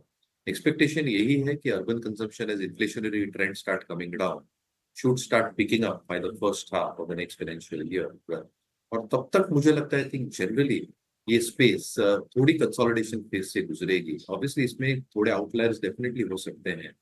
आउट ऑफ द स्टॉक्स में मुझे लगता है आई थिंक मैरिको ने ठीक ठाक नतीजे पोस्ट किए थे, and the commentary was also relatively better. तो मुझे लगता है थोड़ा स्पेसिफिक रहना पड़ेगा इसमें, but generally as a space इतिहास में विषय जी थोड़ा एक अंडर परफॉर्मेंस या कंसोलिडेशन फेज पूरा क्षेत्र जा सकता की तरफ बढ़ सकता है, लेकिन ठीक उससे पहले आपको स्टॉक्स की तैयारी थोड़ी करनी होगी। ये स्टॉक्स की तैयारी आप स्टॉक्स से न्यूज़ से करते हैं और दूसरा ब्रोकरेज से करते हैं। तो ब्रोकिंग हाउसेस की रिपोर्ट्स मेरे सहयोगी जिन्हें नागर आपके लिए लेके आए हैं, जरा पहले उनसे समझ लेते हैं, फिर मेहमानों से जरा उन रिपोर्ट्स के बारे में और पड़ताल कर लेंगे। जिन्हें गुड मॉर्निंग, जरा बताएं आज की रिपोर्ट्स क्या कह रही है। बिल्कुल गुड मॉर्निंग। आज कई सारी रिपोर्ट्स देखने मिली है। शुरुआत करेंगे L&T से। मैक्वायरी की रिपोर्ट है, उन्होंने कंपनी का भी हाल में मैनेजमेंट मीट हुआ था, तो मैक्वायरी ने अपना आउट परफॉर्मेंस रेटिंग मेंटेन किया और जो टारगेट प्राइस है वो है 4,210 रुपये। उनका मानना है कि जो middle east working capital terms है वो एक फेवरेबल तरीके से नज़र आ रहे हैं L&T के लिए। उसके अलावा डोमेस्टिकली गवर्नमेंट केपेक्स में उछाल का अनुमान है उनका सेकेंड हाफ में कंपेयर टू H1। उनका मानना है कि जो गवर्नमेंट प्रोजेक्ट्स है उसके बल्क ऑर्डर्स कंटिन्यू रहेंगे कंपनी के लिए। करीब 70 से 75% का कंट्रीब्यूशन वो गवर्नमेंट की तरफ से देख रहे हैं। उसके अलावा आगे चलकर जो की वॉच आउट फैक्टर्स रहेंगे सेगमेंट्स में, वो है इलेक्ट्रोलाइजर बिजनेस कैसा स्केल अप करता है, green hydrogen, data centres offerings में कंपनी कैसे स्केल अप करती है, और जो सेमीकंडक्टर फोरे कंपनी ने किया है वहाँ पर क्या स्केल अप नज़र आता है, इस पर एक फोकस बना रहेगा। इसके अलावा मैक्वायरी की रिपोर्ट है डिलीवरी पर आउट परफॉर्मेंस रेटिंग बरकरार रखी और जो टारगेट प्राइस है वो है 460 रुपये का। उनका मानना है कि कंपनी जो प्राइसिंग एक्शन है उसके चलते मार्केट गेन करती रहेगी, और जो PTL बिजनेस है उसका जो पार्ट ट्रकलोड बिजनेस है वो ऑपरेशनल एफिशिएंसीज आगे भी सुधारता रहेगा और एक वहाँ पे ग्रोथ नज़र आएगी। उसके अलावा उनका मानना है कि ओवरऑल कंपनी एक वेल पोजीशन है पूरे कंसोलिडेशन मार्केट शेयर को गेन करने के लिए, स्पेशली ई-कॉम सेगमेंट में। इसके बाद बात करेंगे इंडिया कंज्यूमर और लाइफस्टाइल, यहाँ पर भी मैक्वायरी की रिपोर्ट है। उनका जो टॉप पिक बना रहता है वो है टाइटन, उसके बाद आईटीसी और मैरिको, तो ये 3 उनके टॉप पिक्स रहेंगे। उनका मानना है कि जो वॉल्यूम ग्रोथ है नियर टर्म में थोड़ा सा वहाँ पे वीकनेस नज़र आ सकता है। Q3 की अगर वॉल्यूम ग्रोथ देखें तो कंपेयर टू Q2 हमें वीक नज़र आ सकती है या फिर एक सिमिलर ट्रेंड बेसिस पर नज़र आ सकती है। हालांकि डीमार्ट और नाइका के लिए उन्होंने कहा है जो प्रोडक्ट एक्सपेंशन देखने मिल रहा है, जो कैटेगरी एक्सपेंशन देखने मिल रहा है स्पेशली क्यू कॉमर्स कंपनीज़ के द्वारा, तो वहाँ पे ये एक रिस्क निकल कर आ सकता है दोनों DMart as well as Nykaa के लिए। इसके अलावा कॉन्कॉर ये रहेगा फोकस में। गोल्डमैन सैक्स की रिपोर्ट है, सेल रेटिंग उन्होंने बरकरार रखी है, जो टारगेट प्राइस है वो है 710 रुपये का। उनका मानना है कि अर्निंग्स डाउनग्रेड आगे भी कंटिन्यू रहेगा, क्योंकि अगर हम कंसेंसस देखेंगे तो वहाँ से कंपनी ने 7% का मिस किया था जो अर्निंग्स एस्टिमेशन था उसको लेके, और जो कंटेनर ट्रैफिक देख रहा है उनको रेलवेज़ का, वो अभी भी उन्हें वीक नज़र आ रहा है, जिसके चलते एक कंसर्न बना रहेगा और ये सेल रेटिंग मेंटेन है। तो ये रहेंगे अहम स्टॉक्स जो आज फोकस में रहेंगे। ठीक है, ये कुछ एक अहम स्टॉक्स हैं जो आपके फोकस पे होने चाहिए और हमने सब आपके लिए ढूंढ के लेके आए हैं ये। खैर आगे बढ़ते हैं, पहले कंटेनर कॉरपोरेशन पे आते हैं जिसपे सेल मेंटेन हुआ है गोल्डमैन सैक की तरफ से और साथ ही 710 रुपये का टारगेट है। मयूरेश जोशी भी इस बीच मेरे को स्क्रीन पे दिख रहे हैं। मयूरेश भाई नमस्ते, जरा कंटेनर कॉरपोरेशन पर आपका टेक। ये अभी 850 का चल रहा है, एक रिपोर्ट ये कहती है कि 710 पहुँचेगा। उन्होंने कहा कि इनकी अर्निंग्स को हम डाउनग्रेड कर रहे हैं, पहला रीज़न दिया, वो कह रहे हैं कि वीक ग्रोथ है जो कि कंटेनर ट्रैफिक के तौर पर है, और तीसरा कह रहे हैं कि अभी कंपटीशन थोड़ा सा बढ़ गया है, इस वजह से भी कॉनकोर को पूरा बेनिफिट नहीं मिलेगा, इसलिए 150 रुपया वो घटा रहे हैं, 710 कर रहे हैं। तो ये गोल्डमैन सैक ठीक सोच रहा है सर? मॉर्निंग डिम्पी जी, गोल्डमैन सैक्स का तो पता नहीं, बट आई थिंक मार्केट्स जो बचा के चल रहा है कि ये अगले 2 क्वार्टर्स तक because of the Red Sea crisis container issues शायद रह सकते हैं। द मार्केट्स वेरी वेल हो रहा है। तो एक लार्ज पार्ट उनका जो बिजनेस डिपेंडेंस होता है वो एक्सिम बिजनेस पे होता है, यानी एक्सपोर्ट इम्पोर्ट बिजनेस पे, और वहां पे एक डेफिनेट इम्पैक्ट दिखने मिला है, इधर because of delay in container traffic और अदरवाइज। जो एक्सपेक्टेशन हम बांध के रख रहे हैं इन terms of freight stations, in terms of the dedicated freight corridor, जो पूरी तरह से कमीशन हो सकता है वेस्टर्न फ्रंट पे इन द नेक्स्ट क्वार्टर और सो, और expectations in terms of their freight station units as well. तो कहीं ना कहीं आई थिंक जो एक इंटीग्रेटेड प्ले हम देखते हैं, आज जो ये डबल स्टैक ट्रेन्स की जो मात्रा है इन्होंने सिग्निफिकेंटली बढ़ाई है। जो चार्जेस इनको लगते थे रेलवे से, आई थिंक ये काफी स्टेबलाइज हो चुके हैं, in fact they should be lesser every passing year. तीसरी चीज I think in terms of expectations कि कंटेनर ट्रैफिक वापस नॉर्मलाइज कब हो जाएगा, very difficult to say, but at some point of time in the next financial year it should come back to normal. और जितनी competition intensity की आप बात कर रहे हैं, I think with the double freight, जो डबल स्टैक ट्रेन्स की हम बात कर रहे हैं, जो फ्रेट का जो स्टोरेज स्टेशन है, जो फ्रेट स्टेशन है, आई थिंक काफी कुछ वैल्यू एडिशन होती हैं in terms of cost competitiveness. Obviously, I think from a balance sheet perspective, ये yield भी ठीक ठाक दे रहे हैं, और इसलिए मुझे लगता है I think थोड़ा अंडर परफॉर्मेंस शायद 1-2 तिमाही तक रह सकता है, बट जैसे वॉल्यूम्स वापस आएंगे मुझे लगता है I think earnings should start picking up, और इसलिए मुझे लगता है I think ये कंसोलिडेशन फेज से गुजरेगा ये स्टॉक, बट अगर आपका लंबा नजरिया है 2 या 3 साल का, तो मेरा आउटलुक स्टॉक पे पॉजिटिव है। ठीक है, डन सर। तो ये स्टॉक्स तो मैंने आपसे पता कर लिया। इसी तरह से मैं एक और शेयर भी पता कर लेता हूँ जो कि रिपोर्ट से ही है। उसमें बताया गया है कुछ स्टील कंपनीज़ के बारे में। मॉर्गन स्टैनले की रिपोर्ट है, उनका जो अंडरवेट है वो सेल है, इक्वल वेट है वो टाटा स्टील है, और जो ओवरवेट है वो JSPL और JSW स्टील है। तो एक बार अवनी भट्ट, आप इनको ओवरवेट वाले दोनों कंपनीज़ को चेक करो, JSW स्टील और JSPL, वो ये कह रहे हैं कि थोड़ा ओवरवेट है। इस पे हम करें तो एक अच्छा मोमेंटम मूव इसमें ऑलरेडी दिखा है, और ऊपर के तरफ हल्का सा एक रेजिस्टेंस है करीबन 400 के आसपास। तो ये एक बार 400 का लेवल क्रॉस होता है तो यहाँ पे और हमें ज्यादा तेजी दिख सकती है, करीबन 430 तक की। तो मेरे हिसाब से अभी करंट लेवल से थोड़ा वेट करना चाहिए। अगर 400 का लेवल क्रॉस होता है तो एज अ मोमेंटम प्ले हम खरीद सकते हैं 430 के टारगेट के लिए, और वहां पे अगर हम खरीदारी करते हैं तो 387 का हमें स्टॉप लॉस लगाना है। और इन केस अगर ये 400 नहीं क्रॉस करता है और थोड़ा सा रिट्रेसमेंट हमें दिखता है तो नीचे 370 का लेवल है जहां पे हम फिर से खरीदारी कर सकते हैं। और तब अगर 370 पे खरीदारी करते हैं तो आपका स्टॉप लॉस रहेगा, बहुत छोटा सा स्टॉप लॉस रहेगा 365 का। तो ओवरऑल स्ट्रक्चर पॉजिटिव है, लेकिन फिलहाल ऐसे जंक्चर पे है कि यहाँ से थोड़ा बहुत रिट्रेसमेंट हो सकता है। रिट्रेसमेंट होता है तो बाय करना है, या ऊपर 400 का लेवल क्रॉस होता है तो बाय करना है। और जेएसडब्ल्यू स्टील की बात करूं तो जेएसडब्ल्यू स्टील में थोड़ी गिरावट हमें दिख सकती है। यहाँ से प्रॉफिट बुकिंग और कंटिन्यू हो सकता है अराउंड 980 तक। तो 980 लेवल पे ये एक अच्छा बाय बन जाता है। आपको स्टॉप लॉस उसमें लगाना होगा 971 का, और ऊपर की तरफ हम फिर से स्टॉक को देख सकते हैं 1030 तक का लेवल छूते हुए। डन। तो कुछ कुछ आपने जो स्टील वाली कंपनीज पे बात रखी है वो मैंने नोटिस कर ली है मैम। बस एक शेयर मेरे को और किरण सर से और पता करना है। किरण सर, आज क्या करेगा एचडीएफसी? तोड़ेगा, नहीं तोड़ेगा, या फिर चलेगा? सो ओवरऑल एचडीएफसी की अगर हम बात करें तो तोड़ेगा तो नहीं, ये जरूर से हम कह सकते हैं, क्योंकि काफी एक स्ट्रॉन्ग सपोर्ट हम देख रहे हैं कि 1850 1860 के आसपास है। तो इनकेस अगर कोई भी डिप आता है, बिकॉज कल बैंक निफ्टी में हमने देखा था कि एक कहीं ना कहीं नेगेटिव मूवमेंट था, तो इसके चलते कोई डिप आता है 1850 तक का, तो मेरे हिसाब से वो लॉन्ग अपॉर्चुनिटी है। 1850 के नीचे का आप स्टॉप लॉस मेंटेन कीजिए। और जिस तरह से बैंक निफ्टी में हम देख रहे हैं कि लोअर हाइस बन रहे हैं, एचडीएफसी बैंक में हम नहीं देख रहे हैं कि लोअर हाइस कुछ बन रहा है, लेकिन कहीं ना कहीं हायर लोज जरूर से बन रहे हैं। तो एक ये पॉजिटिवनेस है। तो मेरे हिसाब से 800 1850 के आसपास के कोई भी टिप में लॉन्ग कीजिए, 1850 के नीचे का आप स्टॉप लॉस रखिए। और जिस तरह के चार्ट पैटर्न है, डेफिनेटली आप 1880 1890 तक के लेवल्स आज के दिन में देख सकते हो।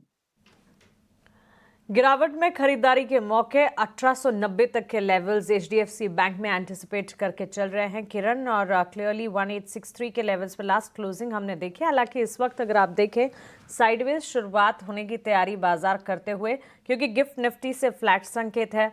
एफआईएस की एफएनओ और कैश दोनों में बिकवाली, जो कि सेंटिमेंट्स को और ज़्यादा वीक करती है। लेकिन इसके अलावा अमेरिकी बाजार में आईटी सेक्टर में हम देख रहे हैं जोरदार तेजी देखने को मिली। और नैस्डैक में अगर देखें कल के सत्र में जब क्लोज हुए बाजार, रिकॉर्ड ऊंचाई पर वहां कामकाज देखने को मिला। Marish, good morning. शुरुआत आईटी सेक्टर से ही करते हैं क्योंकि कनेक्टिंग सेक्टर है। विदेशी बाजार में पर्टिकुलरली अमेरिकन मार्केट्स में जिस तरह के सेंटिमेंट्स आईटी टेक्नोलॉजी के लिए बनते हुए नजर आ रहे हैं, भारतीय बाजार में भी अमूमन हम लार्जर प्लेयर्स और साथ ही मिड कैप आईटी कंपनियों की बात करते हैं। क्या लगता है आपको in near term domestic IT companies के लिए किस तरह के सेंटिमेंट्स डेवलप हो रहे हैं? मॉर्निंग मानसी। नहीं, अगेन आई थिंक जो मिड कैप आईटी कंपनीज की कमेंट्रीज रही है वो काफी शानदार रही है। काफी मैनेजमेंट्स ने यही दर्शाया है कि जो रेवेन्यू ग्रोथ है कांस्टेंट करेंसी या डॉलर टर्म्स में ये बरकरार रहेगी। दूसरी चीज आई थिंक अगर आप एबिट परफॉर्मेंस देखें specifically in terms of margins, वहां पे भी स्टेबिलिटी की पूरी उम्मीद है। और तीसरा I think in terms of expectations of how key sectors are expected to perform. Yes, I think जो कॉर्पोरेट टैक्स कट्स की हम बात कर रहे हैं, जो ट्रम्प साहब ने कल ट्वीट किया था कि आप $1 बिलियन डालते हैं तो सारे अप्रूवल्स आपको मिल जाएंगे यूएस इकोसिस्टम में, so ease of doing business etcetera. इससे I think discretionary spending patterns अगले कुछ तिमाहियों तक बढ़ सकते हैं across sectors as far as American corporate incorporation is concern, हो बीएफएसआई हो, रिटेल हो, मैन्युफैक्चरिंग।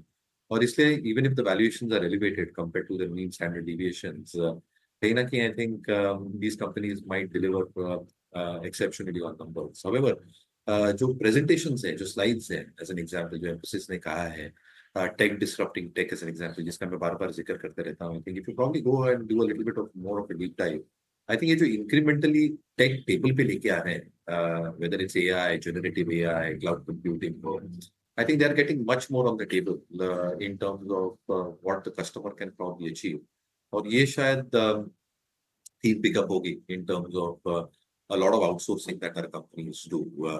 तो जिनके पास है आई थिंक बने रह सकते हैं। हाउएवर एक इंटरेस्टिंग डेटा पॉइंट जो हमारी यूएस रिसर्च टीम ने निकाली है, and this is based purely on data over the last 20 years, वो जो नैस्डैक इंडेक्स को ट्रैक करते हैं which is purely IT driven, उनका कहना ये है कि नैस्डैक इंडेक्स करंट लेवल से 6 या 7% अपने 50 डे डीएमए के ऊपर है, जब ये हिस्टोरिकली 6 to 7% अपने 50 डीएमए के ऊपर रहा है।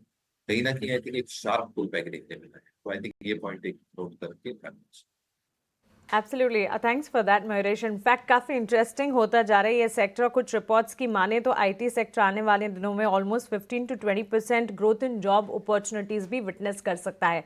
सो हमारे बडिंग जो न्यू एंट्रेंस हैं या न्यू आईटी इंजीनियर्स हैं, फ्रेशर्स हैं, उन्हें किक स्टार्ट कर लेना चाहिए, क्योंकि जॉब अपॉर्चुनिटीज़ जो है वो भरपूर आती हुई नज़र आ सकती है।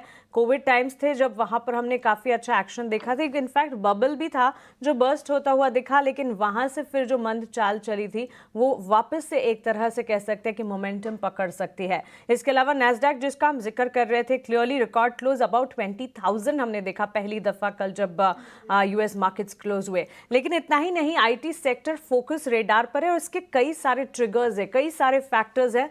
सारे के सारे ट्रिगर्स और फैक्टर्स पर एक डिटेल रिसर्च की है शरद ने। आइए शरद से समझते हैं आईटी सेक्टर में क्या कुछ है जो कि इस वक्त चल रहा है। Good morning Sharad, over to you.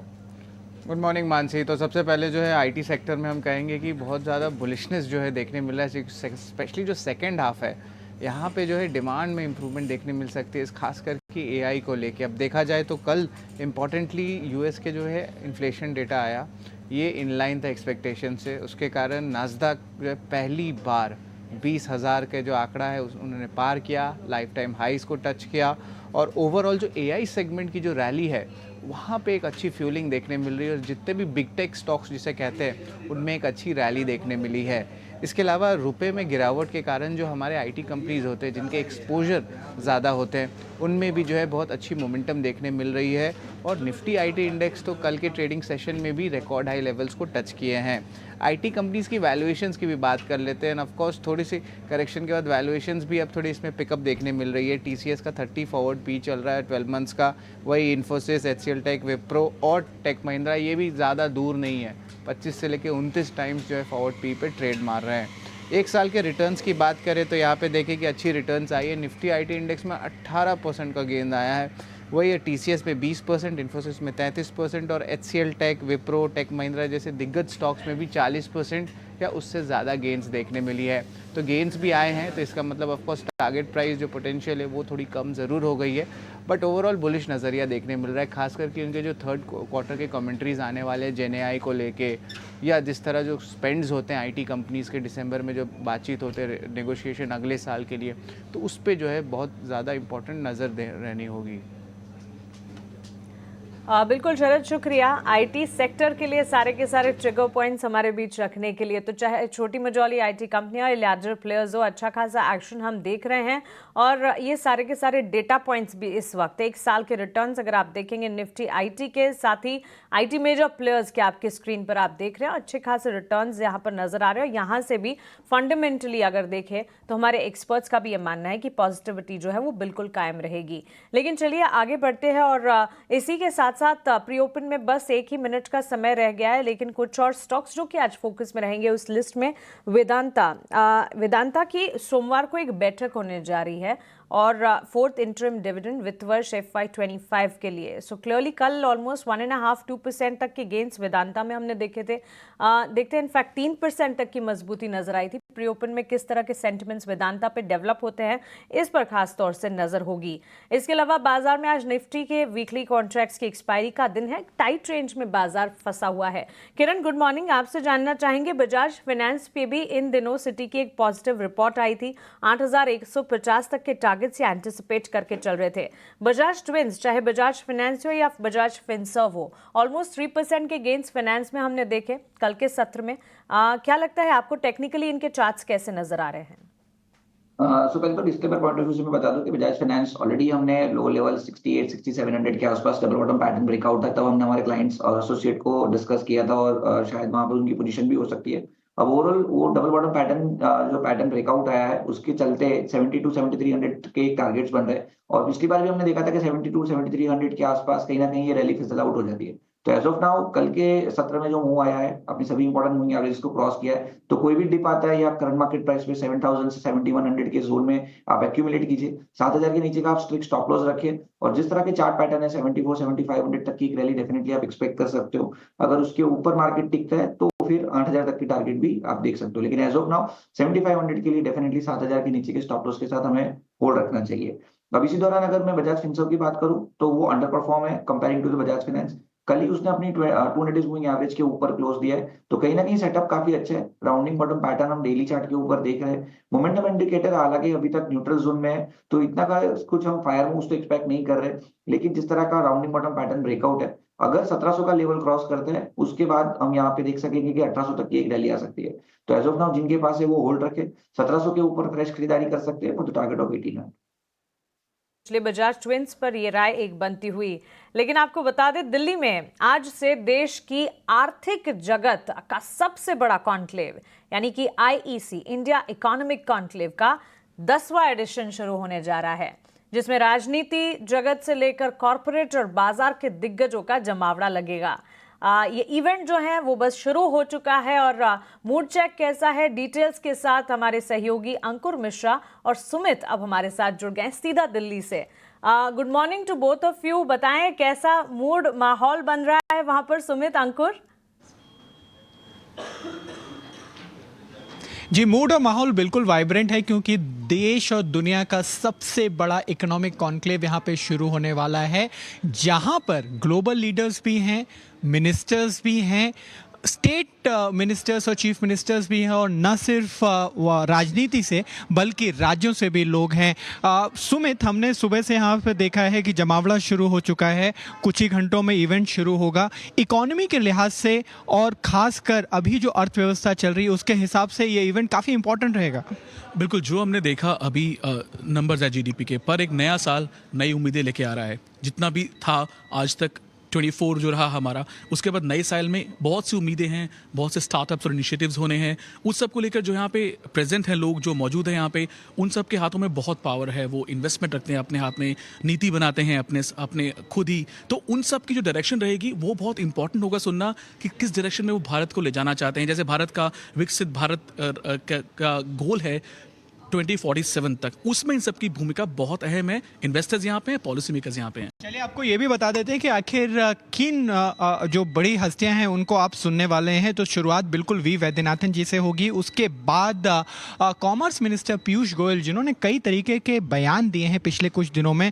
अगर हम पॉलिसी की बात करें रिजर्व बैंक की, तो उन्होंने बोला था कि रिजर्व बैंक ऑफ इंडिया की पॉलिसी में दरों को घटाना चाहिए। हालांकि रिजर्व बैंक ने अपनी पॉलिसी को यथावत रखा है, अभी रेपो रेट में कोई बदलाव नहीं हुआ है, और एक नए गवर्नर ने भी टेक ओवर किया है। तो बड़ा इंटरेस्टिंग होगा कि उस कमेंट्स के बाद पीयूष गोयल आगे क्या कमेंट करते हैं, और खासकर जो यूके के साथ ट्रेड था उस पर भी बातचीत चल रही थी, वहां पे भी कमेंट्स काफी इंटरेस्टिंग होंगे। बिल्कुल, हम सब ने जो मुक्त व्यापार समझौते FTAs जो किए हैं देशों के साथ में, उसके हमें कुछ फल मिले हैं। आगे जाके FTAs और होने वाले हैं। कॉमर्स मिनिस्टर के हाथ में ये सब बाहर का ट्रेड है। दूसरा, निर्यात पे हमारा बहुत बड़ा फोकस है। कुछ डिस्टर्ब हुआ है पर निर्यात भी हमारे लिए बहुत बड़ा है। इस सब को देखते हुए कॉमर्स मिनिस्टर किस डायरेक्शन में बात करते हैं वो एक देखने वाली होगी। उन्होंने अभी बात इन्फ्लेशन पे की थी कि इन्फ्लेशन को महंगाई से नहीं जोड़ना चाहिए, वो एक मुद्दा था। पर हाँ, हमें पता है कि डायरेक्शन वो क्या देने वाले हैं ये हम सुनने को बेताब रहेंगे। और इसके अलावा अरविंद पानेगरिया, जो कि फाइनेंस कमीशन को हेड करते हैं, स्टेट्स डिवोल्यूशन को लेके काफ़ी राजनीति भी हुई है और वहाँ पर उनके कमेंट्स इंपॉर्टेंट होंगे। और सबसे ज़रूरी, देवेंद्र फडणवीस, मैं इसलिए बोल रहा हूँ कि पहला ऐसा कोई मंच होगा महाराष्ट्र इलेक्शन के बाद, पब्लिक मंच पे वो बातचीत करेंगे। महाराष्ट्र इसलिए भी इंपॉर्टेंट है क्योंकि वो GDP में सबसे ज़्यादा कंट्रीब्यूट करता है, और जो $1 ट्रिलियन का ड्रीम है वो अगर महाराष्ट्र अचीव करता है तो जाहिर सी बात है हम जो नंबर 9 जो टॉप 3 कंट्रीज में हम आना चाहते हैं वहां पर हम जरूर पहुंचेंगे। फाइनेंशियल कैपिटल है डेफिनेटली मुंबई, और भारत का जो सारा अर्थव्यवस्था है वहाँ से चलती है। उसमें जो भी होता है उसका असर दिल्ली में पड़ता है। मुंबई और दिल्ली साथ साथ रहते हैं। हमें देखना पड़ेगा किस डायरेक्शन में वो फिर से बात करते हैं कि कैसे इलेक्शन जीतने के बाद, CM बनने के बाद, अब फडणवीस जो है CM फडणवीस, उनकी क्या प्राथमिकताएं हैं, क्या प्रायोरिटीज हैं। बिल्कुल, तो वो प्राथमिकताएं कैसे पॉलिसी में शेप ले रही हैं वो जरूरी होगा। और न सिर्फ राजनीति की बात करें, पॉलिसी मेकर्स की बात करें, यहाँ पे अजय पिरामल भी बात करेंगे। कई सारे बड़े कॉर्पोरेट्स हैं जो अगले 2 दिन यहाँ पर आके अपनी बात को रखेंगे और वही शेप करेगा कि कैसे बदलेगा भारत, बढ़ेगा भारत। बिल्कुल, बहुत शुक्रिया अंकुर और सुमित आपका। तो मंच तैयार है और वहां पर पॉलिसी मेकर हैं, इन्वेस्टर हैं। मकसद एक है, देश को आगे बढ़ाना और भारत को विश्व पटल पर दुनिया की तीसरी सबसे बड़ी महा आर्थिक शक्ति बनाना।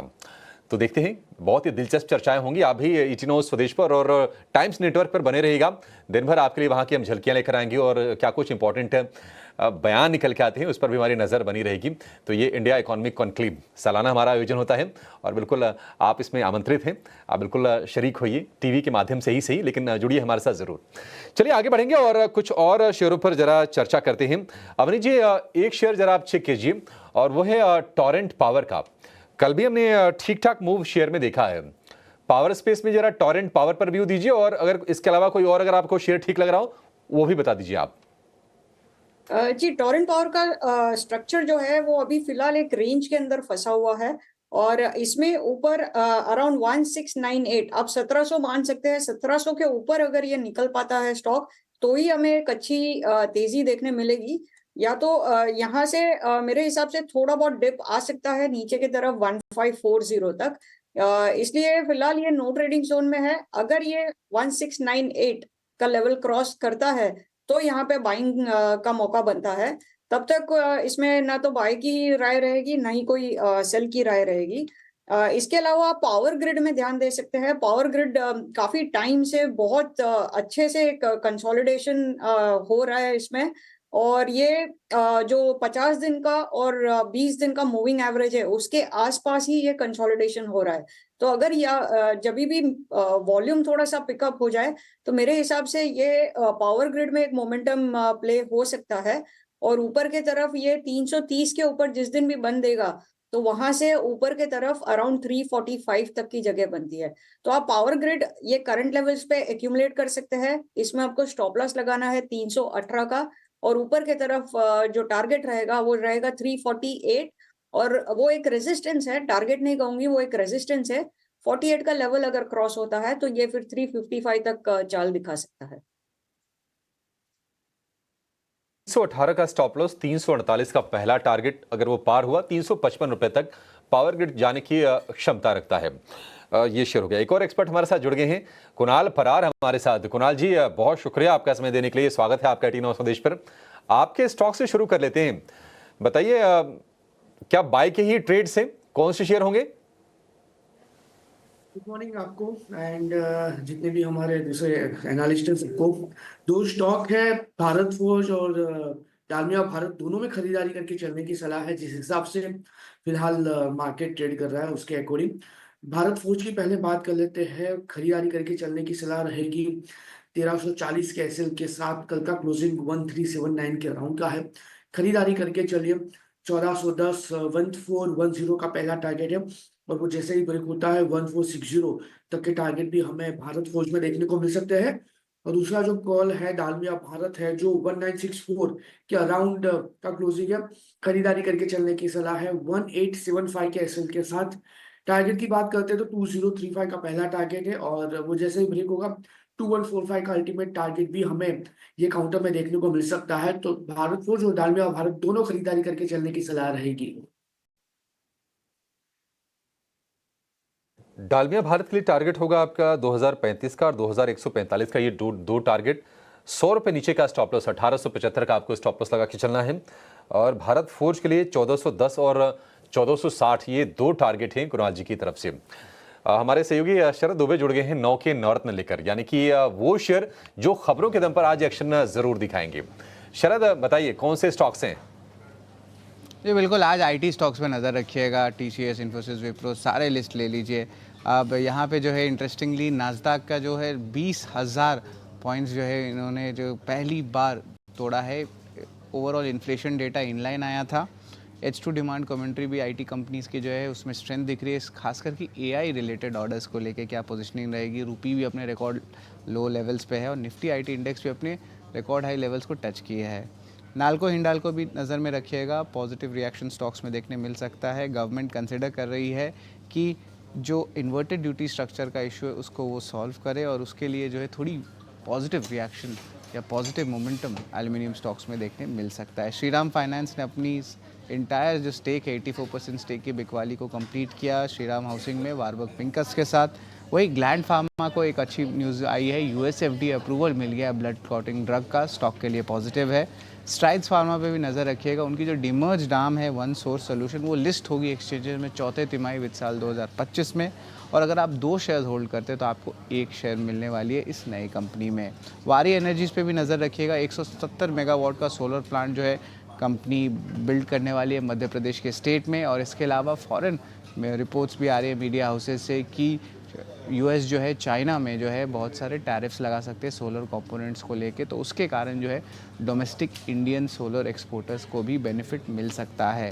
वेदांता हमारा 7वां स्टॉक रहेगा। 16 दिसंबर को जो है अहम बोर्ड मीट होने वाली है जहां पे चौथा इंटरिम डिविडेंड का जो है कंपनी विचार करने वाली है। रिकॉर्ड डेट रहेगा 24 दिसंबर और इस साल ऑलरेडी जो है वेदांता जो है 3 इंटरिम डिविडेंड से लगभग 35 रुपये ऑलरेडी अनाउंस कर चुके हैं। हमारा 8वां स्टॉक L&T रहेगा। मैक्वारी के साथ उनका मैनेजमेंट मीट हुआ था, यहाँ पे मेंटेन आउट परफॉर्म रखा है, जो टारगेट प्राइस है 42.10 का रखा है। और ओवरऑल जो मिडिल ईस्ट के उन्होंने कहा है कि जो वर्किंग कैपिटल है वो समय से पहले आ रहे हैं, फेवरेबल है, और सीनियर मैनेजमेंट पर्सनल को भी वो मिडिल ईस्ट में भेज रहे हैं ज़्यादातर। डोमेस्टिक स्टेट कैपेक्स में जो है L&T ने कहा कि अभी भी वो सेलेक्टिव हैं, तो ऑफकोर्स डोमेस्टिक ऑर्डर्स को लेके जो है थोड़े म्यूटेड रिस्पॉन्स आए, हालांकि इंटरनेशनल बिजनेस और न्यू एज बिजनेस में बुलिश नज़रिया है।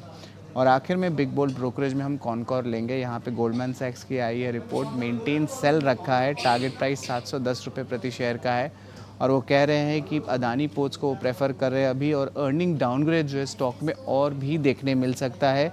रेल कंटेनर ट्रैफिक के जो मैक्रो डेटा है अक्टूबर नवंबर के वो भी कमज़ोर आए हैं, और मार्केट कंसर्न्स भी देखने मिल रहा है क्योंकि कंपटीशन आ रही है। इसी टाइप से डाउनग्रेड आया है स्टॉक का, तो स्टॉक में थोड़ी सेलिंग प्रेशर आ सकती है। तो ये 9 अहम स्टॉक्स है जो आज आपके 9 के नवरत्न के लिस्ट में होने चाहिए। ठीक है, ये 9 के 9 शेयर हमने नोटिस भी कर लिए हैं, और इनमें सब में न्यूज़ है। काफ़ी हद तक हमने पूछ भी लिए हैं शेयर्स कि इन सब में करना क्या, लेकिन फिर भी एक रिकॉल वैल्यू के तौर पर आपको इन शेयर्स के बारे में हम जानकारी रख रहे थे आपके सामने। 2 मिनट बाद बाजार खुल जाएगा। लेवल्स जो फ्रीज़ हुए हैं निफ्टी के वो 37 पॉइंट नीचे फ्रीज़ हुए हैं, 24,604 पर है, 24,400 500 बच जाएगा ऐसी प्रोबेबिलिटी लगती है। टूटा तो दिक्कत बढ़ेगी। दूसरा, 190 पॉइंट की गिरावट के साथ बैंक निफ्टी आज नीचे है, ये 53,200 पे है। ये अपने इम्पॉर्टेंट सपोर्ट पे खुल रहा है। यहाँ से रिकवरी आई तो ठीक, नहीं तो आज ये 53,000 टेस्ट करने के लिए ईजिली जा सकता है। ध्यान रखेगा, हाँ, ये 200 पॉइंट और भी यहाँ से टूट सकता है 190 के बाद, अगर इस रेंज को नहीं संभालता, क्योंकि ये लैंड ही कर रहा है अपने सपोर्ट वाले पॉइंट्स पे जो कि 53,300 200 की रेंज है। तो ये आप 201 पे उसको खुलता हुआ देख रहे हो। अब आते हैं जरा बड़े शेयरों पे। रिलायंस आज 8 रुपये नीचे, HDFC आज 12 रुपये नीचे, ये खुलता हुआ आपको दिखेगा। कुछ और शेयर्स भी हैं जो आज मार्केट के टॉप गेनर बनेंगे, जरा मैं वो भी आपको नोटिस कराता हूँ और लूजर्स भी नोटिस कराता हूँ। पहला, हिंडाल्को आज बढ़िया खुलेगा। साथ में दूसरा एक शेयर है ONGC, ये भी करीब 0.5% ऊपर, डॉक्टर रेड्डीज़ 0.5% ऊपर, और JSW स्टील भी करीब 0.5% ऊपर है। जो कमज़ोर हैं HUL, HDFC बैंक, रिलायंस और भारती एयरटेल, अपोलो हॉस्पिटल्स, ये कुछ एक शेयर आज कमज़ोर भी खुलने जा रहे हैं। अब आ जाते हैं जरा छोटे मझोले वाले शेयर्स की कैटेगरी में कि वहाँ पे कौन सा गैप कर रहा है। ग्लैंड फार्मा, जिसको ब्लड क्लॉट की एक दवा का अप्रूवल आया है, तो 4-4.5% वो ऊपर खुल रहा है। INX इंडिया, डिलीवरी और ग्लेनमार्क ये करीब 1.5% ऊपर हैं। वारी 3% नीचे, नुवामा 3% नीचे, कंटेनर कॉरपोरेशन 1.5% नीचे खुलेगा। तो कुछ एक गैप अप और गैप डाउन होने वाले शेयर्स हैं। वैसे मार्केट के अंदर कोई तकलीफ़ नहीं है, ना ही कोई एक्साइटमेंट है। आई रिपीट माई सेल्फ, ना ही कोई एक्साइटमेंट है, ना ही कोई तकलीफ़ है, जब तक हम इम्पोर्टेंट रेंज के ब्रेकडाउंस नहीं करते। 53,000 वाली रेंज आज बैंक निफ्टी के लिए करो मरो वाला पॉइंट होगा। निफ्टी के लिए 24,400-500 वाली रेंज करो मरो के लिए पॉइंट है। इससे पहले तक कोई डरने घबराने की चिंता की बात नहीं, शांति से बैठिए, देखते हैं क्या होता है मार्केट में। कोई तावलापन नहीं होना चाहिए। मार्केट जो रिदम पकड़ेगा उसमें से कुछ छांटा पीटी करेंगे। 1200 वर्सेस 400 शेयरों के एडवांस डिक्लाइन के साथ बाजार खुला। जो 37 पॉइंट की गिरावट थी वो उड़नछू हुई और मार्केट ने हरे कलर का रंग भी आपको दिखा दिया, हरा कलर भी दिखा दिया। निफ्टी बैंक के अंदर वही जो मैंने आपको बताया था कि 52,200 आप सपोर्ट वाले एरिया पे ही खुल रहे हो। मार्केट ने स्प्रिंग की तरह बाउंस मारा और 350 पॉइंट पे लाके खड़ा कर दिया। लेकिन क्या ये दोनों लेवल पक्के हैं? नहीं। तो आपको 53,200 जो आज का ओपनिंग का लेवल है, अब जब तक ये ब्रेक नहीं होता वीकनेस नहीं बढ़ेगी। 53,500 जब तक पार नहीं होता तेज़ी नहीं बढ़ेगी।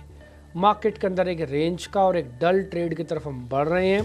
ये शुरुआती लक्षणों से ही दिख रहा है। अभी तो आगे फिर भी थोड़ा 5-7 मिनट 10 मिनट का डाटा मैन्युफैक्चर्ड हो जाए फिर समझ के बोलना ज़्यादा समझदारी है। अभी हमारा बोलना भी थोड़ा प्री मैच्योर होगा, तो इसलिए जो दिख रहा है अभी सिर्फ उसको देखते रहो शांति से। कहीं कुछ भी बाजार भागा नहीं जा रहा, ये बात साफ साफ समझ में आ रही है। जरा दिखाइए, अब जरा बड़े शेयर्स को दिखाइएगा स्क्रीन पर। शुरुआत कीजिएगा रिलायंस इंडस्ट्रीज से, जल्दी जल्दी फायर करते जाइएगा। हाँ प्रोड्यूसर साहब, रिलायंस इंडस्ट्रीज करीब 2 रुपये तक की ही गिरावट है, तो ज़्यादा बड़ा नुकसान नहीं। HDFC में सिर्फ 4 रुपये की गिरावट है, ज़्यादा बड़ा नुकसान नहीं।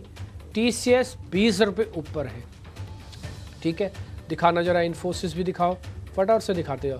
3 रुपये ये भी ऊपर है। तो अभी तक का मैंने जो 4 शेयर पढ़े उसमें सिर्फ एक TCS मेरे काम का है जिसमें 20-22 रुपये की बढ़त है। इसकी मैं वेटेज के दम पे कुछ बोल सकता हूँ।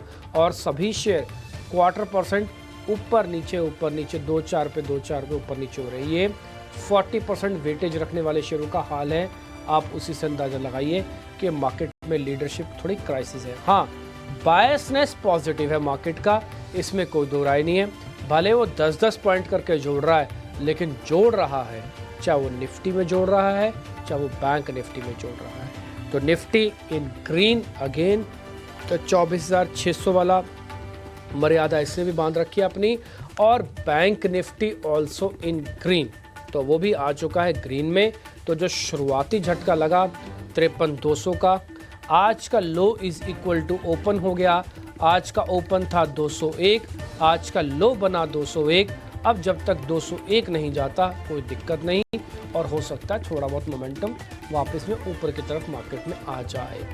एडवांस डिक्लाइन की रेशियो जो 1:3 में थी, अब तब्दील हो चुकी है 1:, या फिर और भी थोड़ा कम मैं बोलूँगा 1:1 भी नहीं रही कायदे से। तो अब क्योंकि सिर्फ 1200 शेयर रह गए और 800-900 शेयर आमने सामने है, ऑलमोस्ट 1:1 वाला ही मामला हो चुका है। अब तो थोड़ा और भी ख़राब हो रहा है। ठीक, तो चलिए आगे बढ़ जाते हैं। अब मैं ज़रा आपको कुछ और शेयर्स दिखा देता हूँ, या मैं नोटिस करवा देता हूँ जहाँ पर आज के टॉप गेनर्स बने हैं। जल्दी जल्दी स्क्रीन पे फायर करते जाना, और हीट मैप पे भी आपको दिखेंगे। निफ्टी के टॉप गेनर में अव्वल नंबर मिला है आज हिंडाल्को टेक महिंद्रा का। IT और मेटल्स आज शेयर ढूंढने के लिए अच्छी जगह है, ठीक है जी। तो आज आप ढूंढना कहाँ पे, थोड़ा IT के अंदर ढूंढना, थोड़ा मेटल्स के अंदर ढूंढना। आज Apollo hospitals, SBI life, trend जैसे शेयर्स कमज़ोर हैं। ये निफ्टी का हीट मैप आपको बता रहे हैं। बैंकिंग काउंटर्स फिर फायर करो, जल्दी जल्दी फायर करो हीट मैप भी। Bank counter, IT, auto, real estate, फटाफट फायर करते जाओ। ये IT हैं, तो IT के अंदर टेक महिंद्रा करीब 2%। अमूमन सारे शेयर ऊपर हैं, उसमें मिड कैप स्मॉल कैप दोनों ही कैटेगरी के शेयर्स आपको ऊपर दिख रहे होंगे। निफ्टी बैंक, उसमें PNB और एक्सिस बैंक जैसे के पास आधे % तक की बढ़त है। ये किसी काम की नहीं, बढ़त होनी चाहिए ICICI के पास, HDFC और SBI के साथ। बट फिर भी मार्केट ने अपने हिसाब से थोड़ा मैनेज किया है। ये रियल एस्टेट का इंडेक्स आपकी स्क्रीन पर, यहाँ पर भी बहुत ही सेलेक्टिव होने की ज़रूरत है, और कई बार हम ग्राउंड चेक भी आपको बताते हैं। ये स्टॉक्स का मार्केट भी आपके सामने है, थोड़ा आराम से ट्रेड करें, कोई जल्दबाजी ना हो। वेदांता आज फिर से 1.5% अपने आप में जोड़ रहा है, लेकिन नाल्को के अंदर नुकसान है। तो आज मिक्स सा दिख रहा है मेटल्स, बट मेटल्स में आज सेलेक्टिव होकर काम किया जा सकता है। ऑटो में भी किया जा सकता है, IT में भी किया जा सकता है। ये ऑटो का इंडेक्स है, ऑलमोस्ट फ्लैट है, कोई भी शेयर में कोई 1% टूटता या बढ़ता हुआ नहीं दिखा। अब मिड कैप आपकी स्क्रीन पे दिख रहा है, डिलीवरी में न्यूज़ थी इसलिए ऊपर आ गया, और कफोर जो ओरेकल फाइनेंस भी कुछ ऊपर है। IT के प्लेयर्स आपको स्क्रीन पर दिख रहे होंगे। चलिए मेरे दोनों सहयोगी मेहमानों से कनेक्ट करके आपके सामने ट्रेड रखेंगे। इस बीच आप एक खबर और देख लीजिएगा, न्यूलैंड और नोवामा वेल्थ में डील्स लगी हैं, ब्लॉक डील लगी हैं। इसमें तो 25 लाख शेयर लगे हैं नोवामा में, जो कि इक्विटी के हिसाब से 7% ऑफ द इक्विटी है, 7% ऑफ द इक्विटी बड़ी बात है नोवामा हेल्थ के अंदर ये 7% इक्विटी का सौदा बदल जाना। और एक न्यूलैंड लैब है जहाँ पर एक और ट्रेड लगा है, वो करीब 4% इक्विटी का है, वो भी अभी चला देंगे। लेकिन ये जो 7% है, it's a big news, good news. और एक बार ज़रा चेक करवाते हूँ, मैं एक काम करता हूँ, अभी ज़रा मेहमानों से कॉल बाद में लेते हैं। अवनी भट्ट से ज़रा ये चेक करवा लेते हैं नोवामा वेल्थ। अवनी, एक बार ज़रा नोवामा वेल्थ का स्ट्रेंथ या इसकी वीकनेस चेक करना कितनी है। 7% इक्विटी का हाथ बदला हुआ है। रेट अभी मेरे पास नहीं है तो मैं बता देता कि डिस्काउंट पे हुआ है कि क्या हुआ है, बट बड़ा सौदा हुआ है। ज़रा स्ट्रेंथ और वीकनेस चेक कर दो। जी फिलहाल ये सपोर्ट के आसपास आ चुका है, तो मेरे हिसाब से 6840 का एक अच्छा सपोर्ट लेवल है, वहां पे आता है तो वहां पे ये जो गिरावट है वो थम जाएगी और एक उछाल आने की उम्मीद है। बट 6840 का लेवल के लिए वेट कीजिएगा, उसके पहले आपको खरीदारी नहीं करनी है।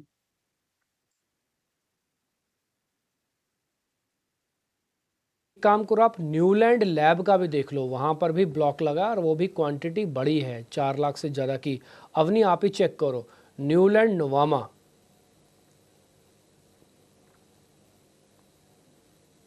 जी न्यूलैंड बहुत अच्छा मौका है आज, जो थोड़ा सा हल्का सा गैप डाउन दिखा है, बिल्कुल सपोर्ट लेवल के आसपास है, तो यहाँ से इंट्राडे में भी उछाल आने की तैयारी है।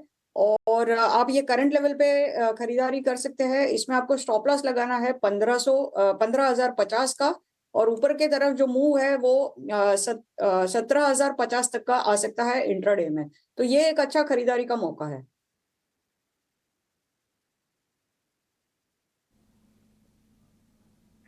बिल्कुल, तो चलिए न्यूलैंड लैब्स और नोवामा में जो ब्लॉक डील की संभावना थी बाजार खुलने से पहले, इसकी बातचीत हमने करी भी थी, हेडलाइंस भी थी, और उसके ठीक बाद इस वक्त अगर आप देखेंगे न्यूज़ फ्लो के चलते एक इम्पैक्ट सेंटिमेंट बनता हुआ। लेकिन बाजार भले ही फ्लैट खुलते हुए दिखे, बेंचमार्क्स अगर आप देखेंगे, मेजर इंडिसेस अगर देखेंगे, संभलने की कोशिश करते हुए 24,643 के स्तर पर निफ्टी। इसी तरह की तस्वीर आपको बैंक निफ्टी में भी नजर आएगी, 53,444 के स्तर, 53,500 के ऊपर एक बार हमें नजर रखनी होगी। और सेंसेक्स में भी देखिए एक कह सकते हैं फ्लैट शुरुआत के बाद संभलने की पूरी कोशिश। मिड कैप और स्मॉल कैप में एक्शन जरूर दिखा, लेकिन नोटिसेबल नहीं कहेंगे। स्टॉक स्पेसिफिक मूव्स आपको दिखेंगे, लेकिन इंडिसेस में इस वक्त फिलहाल एक्शन बढ़िया नजर नहीं आ रहा। लगातार 14th ट्रेडिंग सेशन कह सकते हैं मार्केट का, जब एडवांस डिक्लाइन रेशियो में एडवांसेस जो है उनका पलड़ा भारी है डिक्लाइन से। सो क्लियरली मार्केट का अंडरटोन, भले ही शुरुआत उतार चढ़ाव के बीच फ्लैट नजर आ रही हो, लेकिन अंडरटोन जो है वो क्लियरली बुलिश नजर आ रहा है।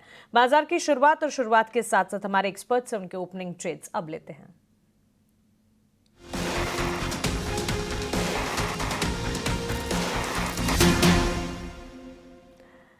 किरण जानी से शुरुआत करते हैं। किरण, बताएं कैसे देख रहे हैं मार्केट के इस ओपनिंग को, और ओपनिंग ट्रेड्स क्या होंगे आपके? Very good morning everyone. So अगर ओवरऑल अगर मार्केट देखे तो काफी पॉजिटिव ओपनिंग है, सपोर्ट के आसपास ओपन हुआ और वहां से एक स्ट्रॉन्ग पुल बैक भी हम देख रहे हैं। तो कहीं ना कहीं लेटर हाफ ऑफ डे हम देख सकते हैं कि यहाँ से एक अच्छी खासी तेजी कंटिन्यू रह सकती है। और ओवरऑल भी अगर आप देखोगे तो स्टॉक स्पेसिफिक यहाँ में लग रहा है कि कंटिन्यू रह सकता है, इंडेक्स को छोड़ के। तो जियो फाइनेंस हमने मॉर्निंग में भी डिस्कस किया था, वहां पे हमारी नजर है। ओपनिंग के बाद हम देख रहे हैं कि फॉलोअप बाइंग आ रही है। कल के हाई के ऊपर तो अभी तक नहीं गया, लेकिन 345 हमारा कंडीशनल बाई है। 344 के आसपास स्टॉक ट्रेड कर रहा है। अगर 345 का लेवल क्रॉस होता है जियो फाइनेंस में, तो चांसेस है कि हम इंट्राडे में 360 365 तक के एक मूव देख सकते हैं, और 1 से 2 दिन में 380 तक के भी मूव हम यहाँ पे देख सकते हैं। तो मेरे हिसाब से जियो फाइनेंस करंट मार्केट प्राइस से लॉन्ग करना चाहिए। नीचे में 335 का एक स्टॉप लॉस मेंटेन कीजिए, और ऊपर में 365 तक के टारगेट आप एक्सपेक्ट कर सकते हैं। फाइनेंशियल सर्विसेज 346 के स्तर, 360 पहला टारगेट, 365 और 2 ट्रेडिंग सेशन में एंटिसिपेट करके चल 380 तक के लेवल्स भी, और ब्रोकरेजेस की माने तो 400 तक के लेवल्स भी कुछ रिपोर्ट्स बता रही है। तो जियो फाइनेंशियल सर्विसेज, किरण की पसंद। Avni ji, good morning to you as well. बताइए आपके ओपनिंग ट्रेड्स क्या होंगे? Good morning Mansi ji. तो मेरा आज ओपनिंग ट्रेड किरण जी के फेवरेट काउंटर में रहेगा, वो है विप्रो। तो विप्रो में 311 ऑलरेडी पार हो चुका है, यहाँ पे हम खरीदारी कर सकते हैं 320 और 326 के लेवल के लिए, और 305 का स्टॉप लॉस रखना है।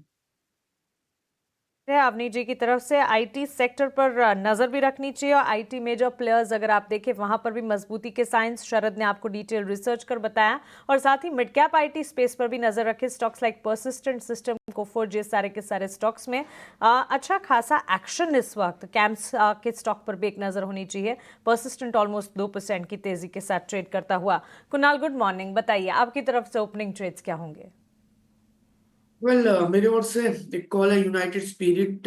एक अच्छी खासी मोमेंटम में है। आप इसका डेली चार्ट देखिए, वीकली चार्ट देखिए, बहुत ही अच्छा रिवर्सल यहाँ पे स्पॉट हो रहा है। 1530 के अराउंड द स्टॉक ट्रेड कर रहा है। इतना ही नहीं, अगर दूसरे टाइम फ्रेम के बारे में बात करें तो एक अच्छी खासी मोमेंटम है, पॉजिटिव क्रॉस ओवर है 2050 का।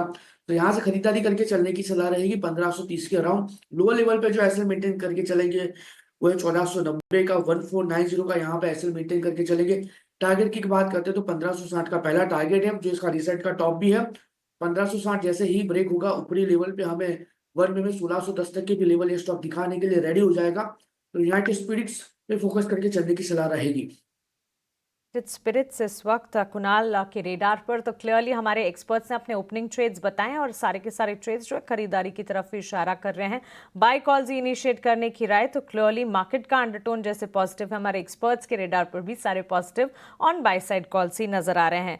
एक नजर निफ्टी आईटी इंडेक्स पर और साथ ही स्मॉल कैप इंडेक्स दोनों पर होनी चाहिए, क्योंकि आईटी इंडेक्स में जिस तरह से हम आपको बता रहे थे अच्छी खासे एक्शन के बीच कामकाज नजर आ रहा है, और निफ्टी स्मॉल कैप इंडेक्स अगर आप देखेंगे रिकॉर्ड ऊंचाई पर, यानी कि छोटे मझौले शेयरों में अच्छा खासा एक्शन देखने को मिल रहा है। देखिए 400 अंकों की मजबूती निफ्टी आईटी में, स्मॉल कैप इंडेक्स में हम देख रहे हैं मजबूती के साथ ट्रेड्स देखने को मिल रहे हैं। दोनों स्पेसेस पर नजर रहेगी, लेकिन एक नजर सीमेंट क्षेत्र पर भी होनी चाहिए। और मयूरेश, आपसे राय जानना चाहेंगे, मार्केट ओपनिंग पर तो आपका नजरिया आप बताएं ही, लेकिन साथ ही जेपी मॉर्गन की सीमेंट पर रिपोर्ट आई है।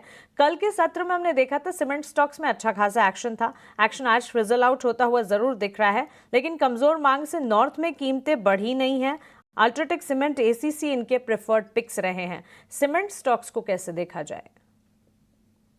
नहीं तो आपको पर्सपेक्टिव थोड़ी लंबी रखनी पड़ेगी, क्योंकि अगर आप Q3 से अनुमान लगाएंगे कि एक टर्न अराउंड देखने मिलेगा, आई थिंक महाराष्ट्र के इलेक्शंस एंड अदर रेगुलरिटीज की वजह से आई थिंक इतने नंबर्स शायद प्ले आउट ना हो Q3 के आंकड़ों पे।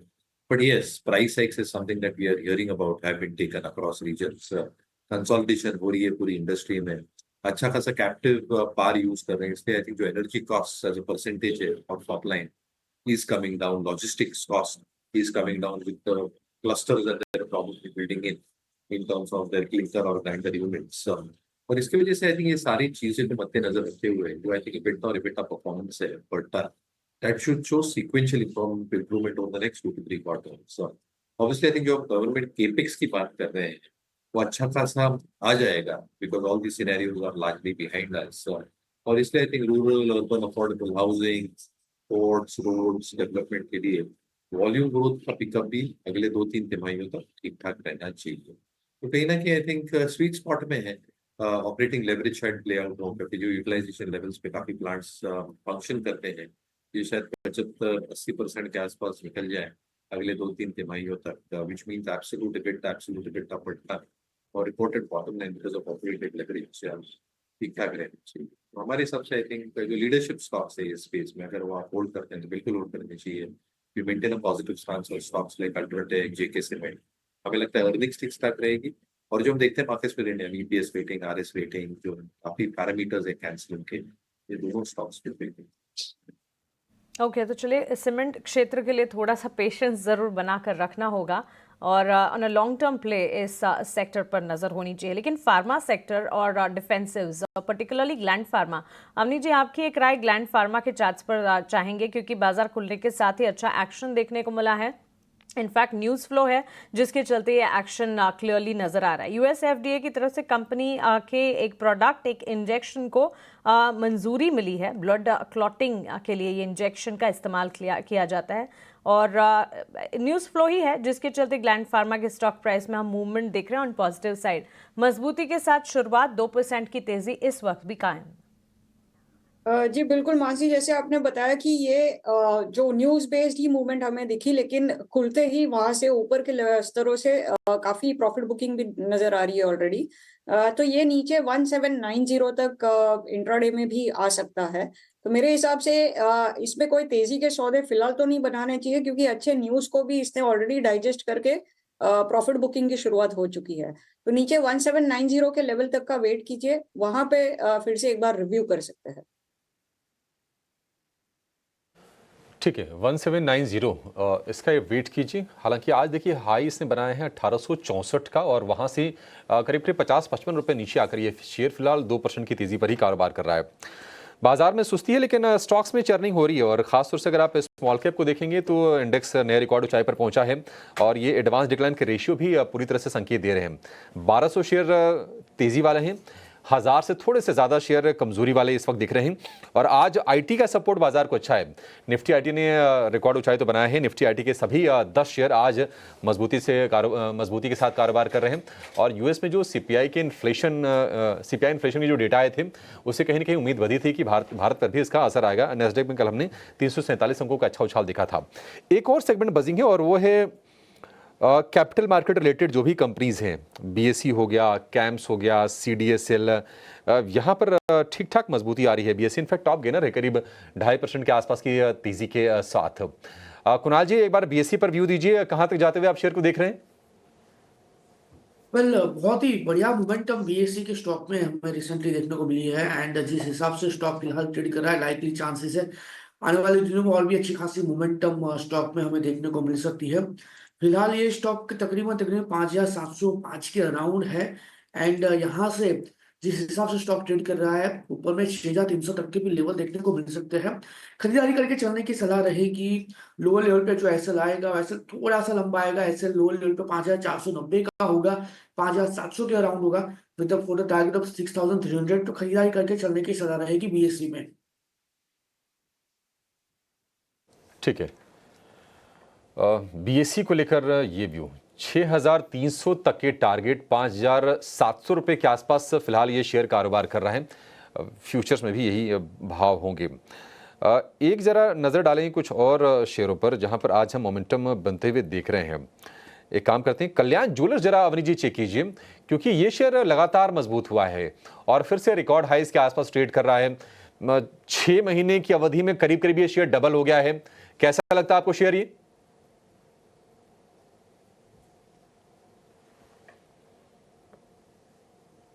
अच्छा, अवनी जी हमारे साथ नहीं है। किरण, आप जवाब दे पाएंगे?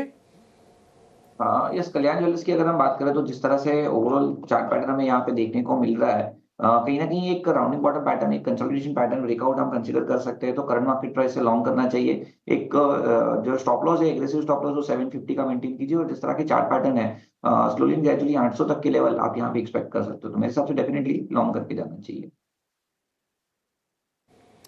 ठीक है, 800 तक के लेवल्स आपको देखने को मिल सकते हैं कल्याण ज्वेलर्स के शेयर में। 770 रुपये के आसपास के प्राइसेस फिलहाल हैं इसमें।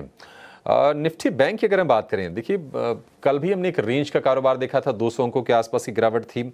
आज की अगर हम बात करें, आज भी रेंज में ही है। न तो निफ्टी से कोई डायरेक्शन मिल रहा है, ना तो निफ्टी बैंक से मिल रहा है। 100 अंकों पर फिलहाल ये है। लोअर लेवल से थोड़ी सी बाइंग ज़रूर आई है। और वैसे अगर आप देखेंगे ना, तो 12 में से जो 9 शेयर हैं वो तेज़ी वाले हैं। आईसीआईसीआई बैंक थोड़ी सी लीडरशिप लेने की कोशिश कर रहा है, आधे % के आसपास की मजबूती है।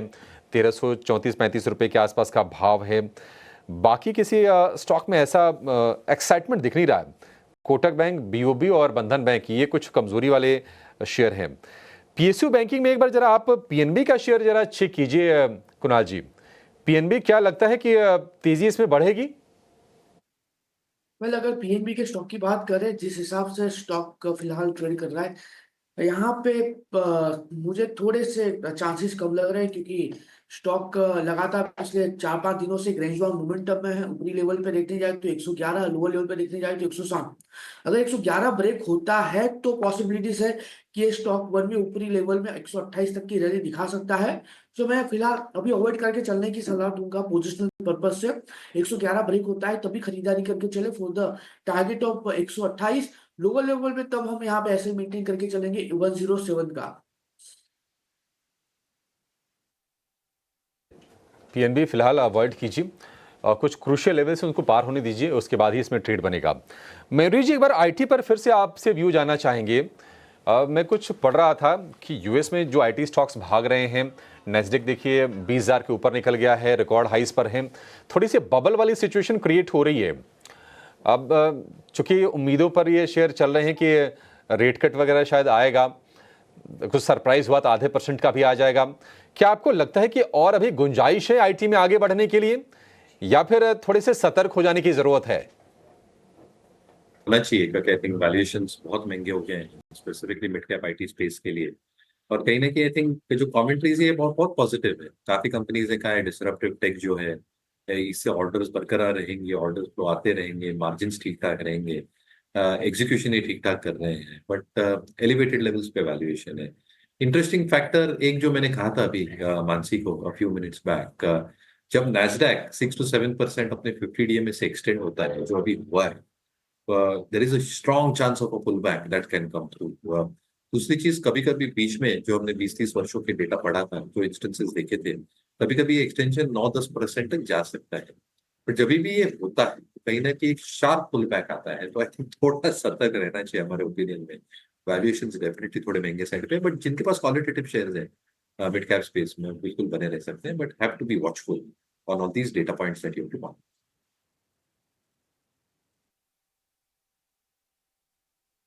एक शेयर और इंटरेस्टिंग है आज, उस पर इनफैक्ट एक रिपोर्ट भी आई है, वो है डिलीवरी का। आज उसका शुरुआती डाटा भी ख़राब नहीं है और कल परसों भी वो ठीक ही बंद हुआ है।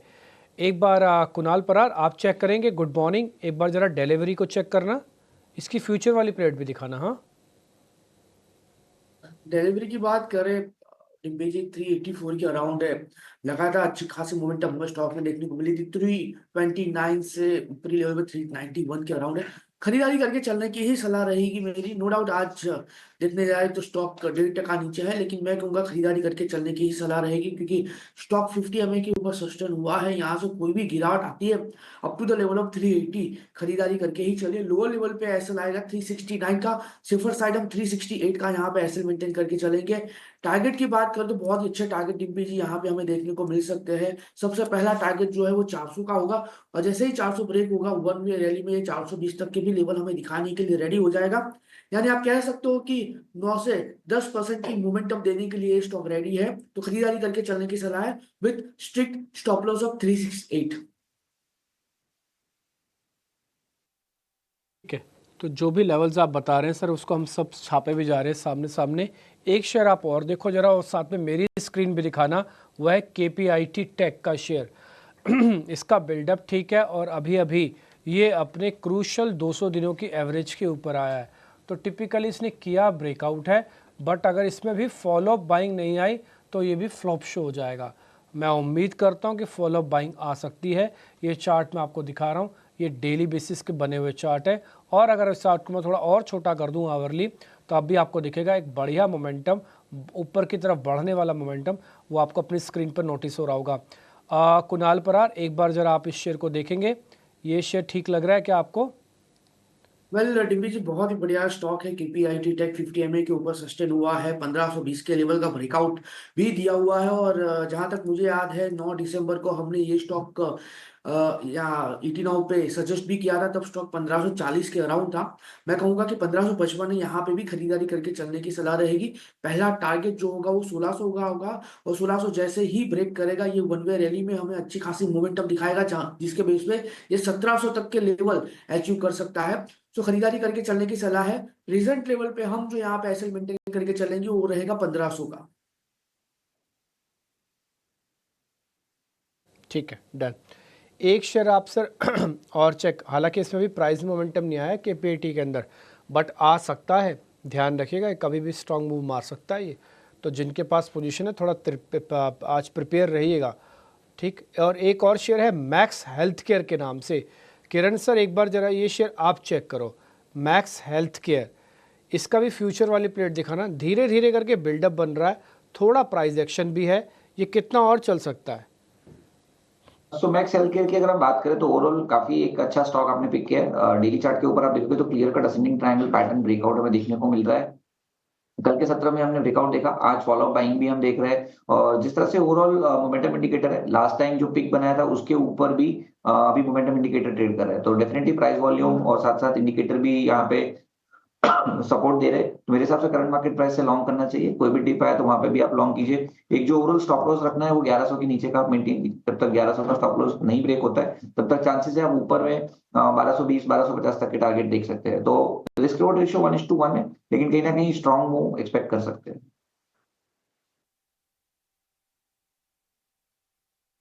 अच्छा भी है, बढ़ते हुए क्रम में है, 2 बार का बड़े टॉप का ब्रेकआउट कर चुका है, इसलिए आप इसमें बाइंग ऑन डिप्स करें। लेवल सब कुछ आपकी स्क्रीन पर छाप दिया। वापस आते हैं इंडाइसिस पर। बैंक निफ्टी 100 पॉइंट से ऊपर आके अभी कामकाज कर रहा है, और आपको पता ही है ना कि गिरावट इसकी 100 पॉइंट से ज़्यादा की थी। ये 53,200 पे खुला। आज का लो इज़ इक्वल टू ओपनिंग हो गया, तो जब तक लो ब्रेक नहीं होता, यानी ओपन का लेवल ब्रेक नहीं होता, और नीचे जाता ही नहीं, गया भी नहीं, और ऊपर आके इसने 53,500 को पा लिया। तो जैसे आपको हमने शुरुआत में भी कहा कि जिस जगह पर वो खुल रहा है वो सपोर्ट एरिया है, और वहाँ से फिर इसने मुड़ के नहीं देखा, ऊपर आ गया। लेकिन अब जिस जगह पर आ गया ये इसके डेड एंड वाला एरिया है। ये 53,500 के आसपास ना जाने इसको क्या हो जाता है, बुखार सा हो जाता है, फिर उसके बाद ये चलता ही नहीं है बैंक निफ्टी के अंदर। इसलिए मेरे को लगता है आज का जो एक छोटा पुल बैक जो मार्केट को चाहिए था ना, वो पुल बैक तो आ गया जो निचले स्तरों से आना था। अब या तो ये डल हो जाएगा, या तो पूरी तरह से हम 50-100 पॉइंट ऊपर नीचे करेगा, ऐसा देख के तो लग रहा है। खैर, निफ्टी भी 24 पॉइंट ऊपर है, और निफ्टी के अंदर कोई ज़्यादा एक्साइटमेंट है नहीं। इंडिया विक्स 13 पे चल रहा है, कोई नो एक्साइटमेंट। HDFC 3 रुपये ऊपर आया, कोई एक्साइटमेंट।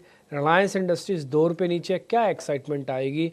बस हाँ, जो थीम चल रही हैं उसी को पकड़ के राइड करोगे तो अच्छा लगेगा। अपना ख़रीदा हुआ शेयर और बोले ये बाज़ार चला दे, नहीं चलेगा। बाज़ार का चलता हुआ शेयर खरीद लो तो चल जाओगे, तो पैसे बन जाएंगे। इसलिए मोमेंटम वाले शेयर पकड़ो। मेरे जो दोनों सहयोगी एंकर्स हैं वो भी आपके सामने सिर्फ मोमेंटम वाले शेयर्स ही पकड़ रहे हैं। मैं तो शीट्स वीट सारी अपनी खोल के रखता हूँ, उसी से जो शेयर मेरे को ठीक लगता है मैं आपके सामने भी रखता हूँ। आते हैं 1-2 शेयर और पकड़ते हैं ज़रा इसी के अंदर ही। पूछना तो नहीं चाहता, बट एक बार फिर भी पता कर लेता हूँ। एक जरा भारतीय हेक्सा का शेयर दिखाना। भारतीय हेक्सा का एक शेयर एक बार दिखाना जरा।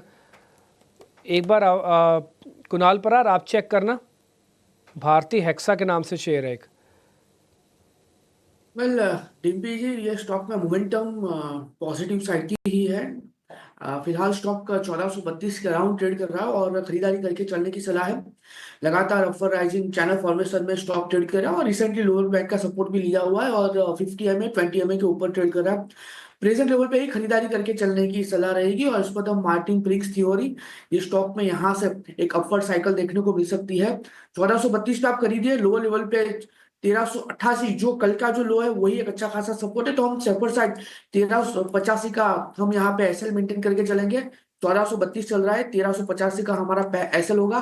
टारगेट 1470 होगा पहला टारगेट, और 1470 जैसे ही ब्रेक होगा डिम्पी जी, ये स्टॉक लगातार हम ऊपरी लेवल 1530 तक के लेवल दिखा सकता है, यानी कि 6 to 7% की मोमेंटम हम एक्सपेक्ट कर सकते हैं। सो खरीदारी करके चले with strict SL of 1385। Okay, तो चलिए ये रहा है इस वक्त भारतीय हेक्साकॉम 1385 का स्टॉप लॉस मेंटेन कीजिए। 1550 तक के टारगेट्स, 1431 के लेवल्स पर ऑलमोस्ट 2% के मूव्स यहाँ पर आज के सत्र में देखने को मिल रहे हैं। लेकिन बाजार पर जहाँ हम लगातार आपको टेक्निकल नज़रिया बताते हैं, इंडेक्सेस और साथ ही ब्रॉडर मार्केट्स के एक्शन पर फोकस करते हैं, इसी के साथ साथ लगातार फंडामेंटल एक्सपर्ट्स का बाजार पर नज़रिया क्या है, म्यूचुअल फंड हाउसेस का बाजार पर नज़रिया क्या है, ये जानना भी आपके लिए बेहद ज़रूरी है। और इसीलिए बाजार के जाने माने दिग्गज को हम हमारे साथ जोड़ते हैं, ताकि वो अपने व्यू पॉइंट से आपको बता सके कि मार्केट के सेंटिमेंट्स इस वक्त कैसे नजर आ रहे हैं। ABSL म्यूचुअल फंड के CIO महेश पाटिल अब मेरे साथ जुड़ गए हैं। आइए उनका स्वागत करते हैं। महेश, गुड मॉर्निंग, स्वागत है आपका 18 आवर्स स्वदेश पर। सबसे पहले तो अपना समय देने के लिए आपका बहुत शुक्रिया। मार्केट पर इस वक्त जो सेंटिमेंट्स नजर आ रहे हैं, देखिए काफ़ी वॉलेटाइल सिनेरियोज हैं, ढेर सारे इवेंट्स हैं जो कि मार्केट डाइजेस्ट कर चुका है, चाहे फिर डोमेस्टिक हो या फिर इंटरनेशनल इवेंट्स हो। आने वाले दिनों में भी अगर देखें तो बजट इज़ अनदर इवेंट जिसे हमें वॉच आउट करना है। ऑफ कोर्स कह सकते हैं कि अनाउंसमेंट्स के लिहाज से अब नॉन इवेंट ही कह सकते हैं, क्योंकि there are lot of announcements out of the budget. लेकिन बाजार के ओवरऑल सिनेरियोज को आप कैसे देखते हैं? या सो बाजार का अगर देखोगे अभी जो एक तरह से जो मोमेंटम थी राइट, वो इलेक्शन जो हुए थे अपना लोकसभा इलेक्शंस के बाद एक तरह से ब्रेक हुई है राइट।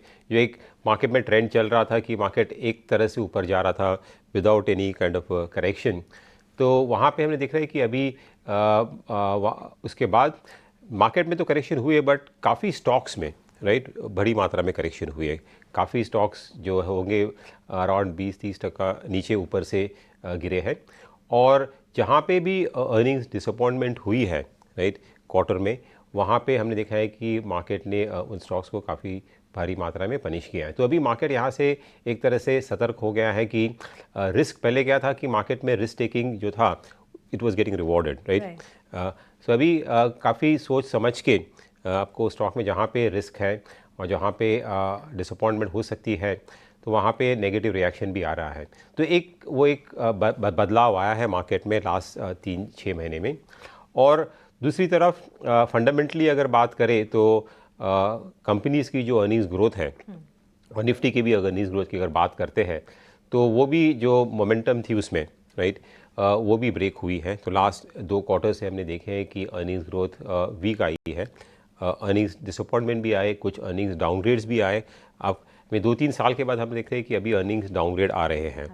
तो जो अर्निंग्स की जो ग्रोथ थी वो लगभग 20% की रफ्तार से चल रही थी लास्ट 3 साल में, वो अभी लग रहा है कि ये साल में हाई सिंगल डिजिट अराउंड 9-10% के आसपास होगी। तो इसके कारण भी जो मार्केट की जो मोमेंटम थी, जो रफ्तार थी वो कम हो रही है। और तो इसके कारण लग रहा है कि मार्केट यहाँ से अभी एक काइंड ऑफ एक अच्छी बात है कि despite the downgrade to earnings और मोमेंटम मार्केट फिर भी काफ़ी हद तक संभल गया है। काफ़ी नेगेटिव न्यूज़ जैसे आपने बात की डाइजेस्ट कर चुका है और डोमेस्टिक फ्लोज अभी भी स्ट्रॉन्ग है राइट। सो उसके कारण मार्केट को एक तरह से एक स्टेबिलिटी मिल रही है। तो आई थिंक मार्केट यहाँ से एक थोड़ा एक कंसोलिडेशन फेज में जा रहा है। हमने देखा था कि लास्ट 3-4 साल में एक तरफ से काफ़ी री रेटिंग हो गई थी, तो अभी थोड़ा नॉर्मलाइजेशन फेज़ हमें दिख रहा है। हालांकि ब्रॉडर ट्रेंड जो है मार्केट का हमें दिख रहा है कि एक काइंड ऑफ एक स्टॉप है और एक काइंड ऑफ पॉज ले रहा है, बट बॉर्डर ट्रेंड मार्केट की ऊपर ही रहेगी बिकॉज ओवरऑल जो इकोनॉमी है, हालांकि ये क्वार्टर में इकोनॉमिक ग्रोथ स्लो डाउन हमें लग रहा है कि एक टेम्प्रेरी स्लो डाउन है। गवर्नमेंट स्पेंडिंग जो वीक थी अभी लास्ट 6 महीने में, आई थिंक वो अभी रफ्तार पकड़ रही है और 1-2 क्वार्टर और लगेगा अभी इकोनॉमी को वापस लाइन जो ट्रेंड है उसकी लॉन्ग टर्म उसके लाइन पे आने के लिए। तो अगले 1-2 क्वार्टर के लिए मार्केट शायद रेंज बाउंड हो सकता है और उसके बाद हमें देखना पड़ेगा कि यूएस ट्रंप जब भी आते हैं पावर पे वो क्या पॉलिसीज़ करते हैं, उसका क्या इम्प्लीकेशंस होगा ग्लोबल इकोनॉमी में, उसको देखते हुए भी आपका जो FIs के जो फ्लोज़ है राइट, फॉरेन फ्लोज़ जो भी ये साल में काफ़ी वीक थे, काफ़ी सेलिंग देखी थी लास्ट क्वार्टर में, तो वो कैसे आते उसके तरफ से मार्केट का मूवमेंट होगा। बट मुझे लग रहा है कि ये जो करेक्शन है, कंसोलिडेशन अच्छी है मार्केट के, वो एक स्ट्रेंथ देगी मार्केट को नए हाई करने के लिए नेक्स्ट ईयर। ठीक है, तो फंडामेंटल मजबूत हैं, 1-2 तिमाही शायद बाजार रेंज में रहे और काफ़ी कुछ निर्भर करेगा कि डोनाल्ड ट्रंप की पॉलिसीज़ क्या होती हैं। महेश सर, बहुत शुक्रिया आपका समय देने के लिए, स्वागत है आपका 18 आवर्स स्वदेश पर। मैं अभिषेक बोल रहा हूँ दिल्ली स्टूडियो से। सर, ये जो नया फंड आप लेके आए हैं, कॉन्ग्लोमरेट फंड, मतलब थीमेटिक फंड वैसे मुझे बड़े इंटरेस्टिंग लगते हैं और मैंने पढ़ा और मैंने सुना कि ये टाटा, बिरला, अंबानी, अडानी, महिंद्रा जो बड़े कॉर्पोरेट ग्रुप्स हैं उसमें पैसे लगाने के लिए ये फंड है। ज़रा बताएंगे इसकी सोच कैसे आई इस फंड को बनाने की, और दूसरी चीज़ इसको हम किस कैटेगरी का फंड माने?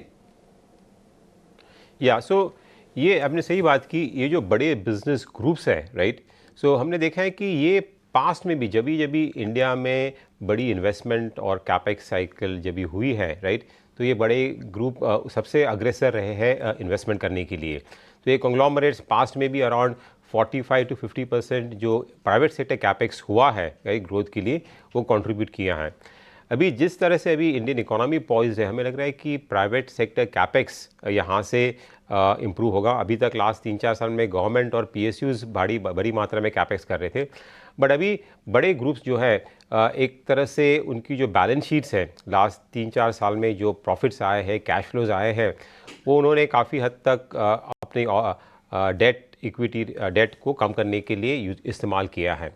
और अभी जो नए इमर्जिंग बिजनेसेस जो आ रहे हैं, जैसे कि हुआ कि electric vehicles, green energy, solar, defence sector में जो ओपन हो रहा है प्राइवेट सेक्टर के लिए, सेमीकंडक्टर्स, तो ये सो इमर्जिंग सेक्टर्स है, यहाँ पे भी ये बड़े ग्रुप जो हैं वो इन्वेस्ट कर रहे हैं। सो जब भी कोई कंपनी इन्वेस्टमेंट्स अपनी कैपिटल इन्वेस्टमेंट्स इम्प्रूव करती है तो उसका आपको बेनिफिट अगले कुछ सालों में मिलेगा, जहाँ पे टॉप लाइन और प्रॉफिट ग्रोथ होगी।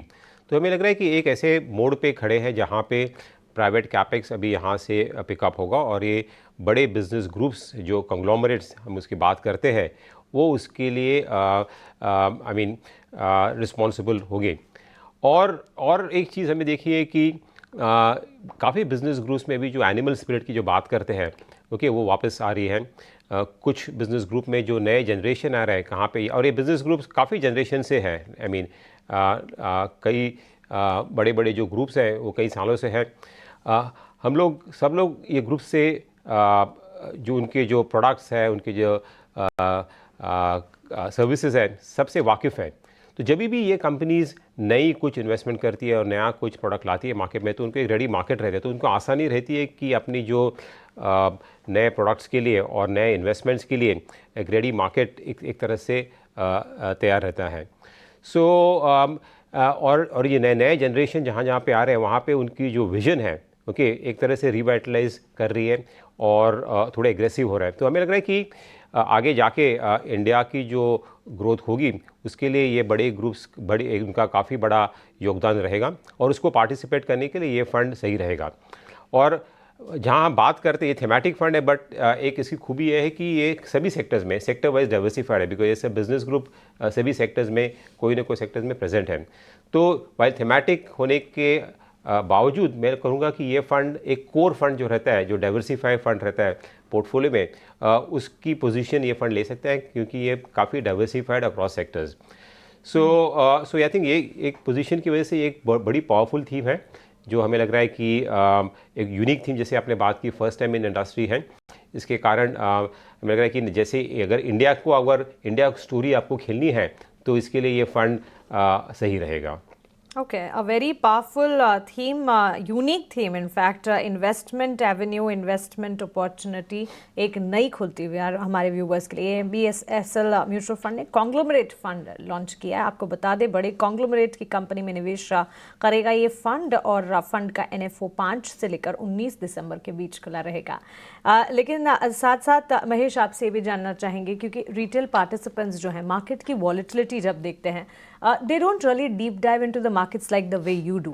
So current scenarios को देखते हुए हमारे व्यूअर्स के इंटरेस्ट के लिए आप बताएं कि नवंबर के महीने में जो भारी उतार चढ़ाव मार्केट्स में देखने को मिले, टुवर्ड्स डाउनसाइड मार्केट ने कह सकते एक तरह से तस्वीर दिखाई, आप क्या कुछ खरीद रहे थे, आप किन चीज़ों से दूर थे, और new spaces like renewable energy पर आपका टेक क्या है? सो जैसे मैंने बात की, ये मार्केट में जो माहौल अभी काफ़ी चेंज हुआ है, तो आपको बड़ी सावधानी से मार्केट को ट्रेड करना पड़ेगा।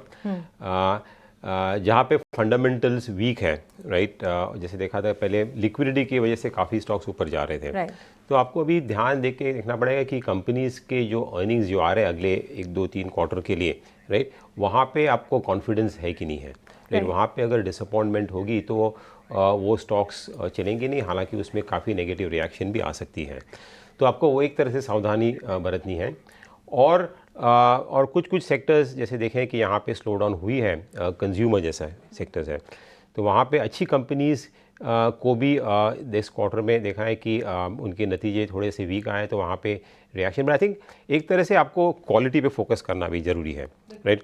लास्ट 3-4 साल में काफ़ी investors even low quality stocks जो है वो काफ़ी अच्छे रिटर्न दिए हैं, बट अभी वो आई थिंक मुश्किल होगा यहाँ से, जहाँ पे क्वालिटी अच्छी है, जहाँ पे आपके अर्निंग्स विजिबिलिटी स्टेबल है, आई थिंक वहाँ पे आपको ध्यान रखना पड़ेगा। तो पोर्टफोलियो में अगर क्वालिटी रखते हैं यहाँ से, बिकॉज अभी अपने को रिटर्न्स चेंज नहीं करने हैं, राइट। मार्केट में अगर स्टेडी रिटर्न्स मिलेंगे डबल डिजिट, आई थिंक उससे आपको संतुष्ट रहना चाहिए। ज़्यादा रिटर्न्स के पीछे आप अगर भागोगे तो उसका नेगेटिव आपको असर भी मिल सकता है मार्केट में। तो वो एक आपको आई थिंक बोलूँगा कि क्लियरली एक सावधानी मार्केट में आपको रखनी पड़ेगी। अगर आप बात करते हैं कि इमर्जिंग सेक्टर्स, राइट, जैसे जहाँ पे टेलविंड अच्छी है, जैसे ग्रीन एनर्जी और रिन्यूएबल की अगर बात करो तो वहाँ पे इन्वेस्टमेंट्स बड़ी मात्रा में हो रही है। और एक अच्छी बात है कि इंडिया अभी वहाँ पे आत्मनिर्भर की बात सोच रहे हैं। सो जो कंपोनेंट्स हैं, राइट, जो रिन्यूएबल के लिए जाते हैं वो पहले हम सब इंपोर्ट करते थे, राइट, स्पेशली चाइना से। सो अभी वहाँ पे इंडिया में भी जो मैन्युफैक्चरिंग में जो फोकस आया है उसके कारण जो पूरी उसकी वैल्यू चेन है उसकी मैन्युफैक्चरिंग अभी इंडिया में हो रही है। उसके लिए काफ़ी कंपनीज़ जो इसमें इन्वेस्ट कर रही है उनको बेनिफिट मिल रहे हैं। और एक एक्सपोर्ट मार्केट भी एक तरह से खुल रहा है, जहाँ यूएस पे इंपोर्ट ड्यूटीज़ लगा रहे हैं चाइना में, उसके कारण एक्सपोर्ट्स के लिए। But I think domestic government support कर रहा है इसके लिए। सोर्सिंग जो कर रही है गवर्नमेंट, नई पॉलिसी जो आई कि डोमेस्टिक आपको मैन्युफैक्चर से ही आपको सोर्सिंग करी, उसके कारण एक सेक्टर को एक तरह से एक सपोर्ट मिल सकता है।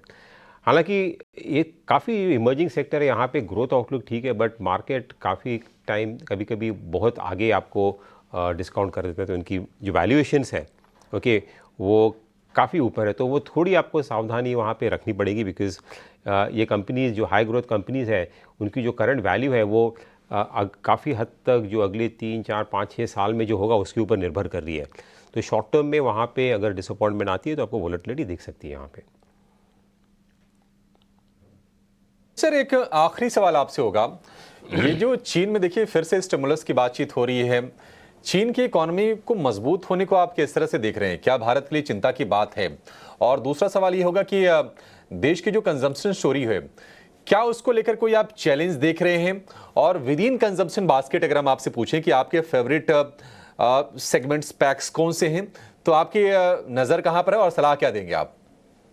सो चाइना आई मीन काफ़ी टाइम से एक क्वार्टर से देख रहा है कि कैसे स्टिमुलेट करे, और उनकी जो ग्रोथ स्लो डाउन है, उन्हें काफ़ी कोशिश की है, एक मॉनेटरी स्टिमुलस भी दिया था बट उसका ज़्यादा कुछ असर नहीं हुआ। बट आई थिंक अगले साल शायद कोशिश होगी कि फिस्कल स्टिमुलस भी दे, राइट, जो इसके कारण थोड़ी और इकोनॉमी को अगर और ग्रोथ मिल सकती है।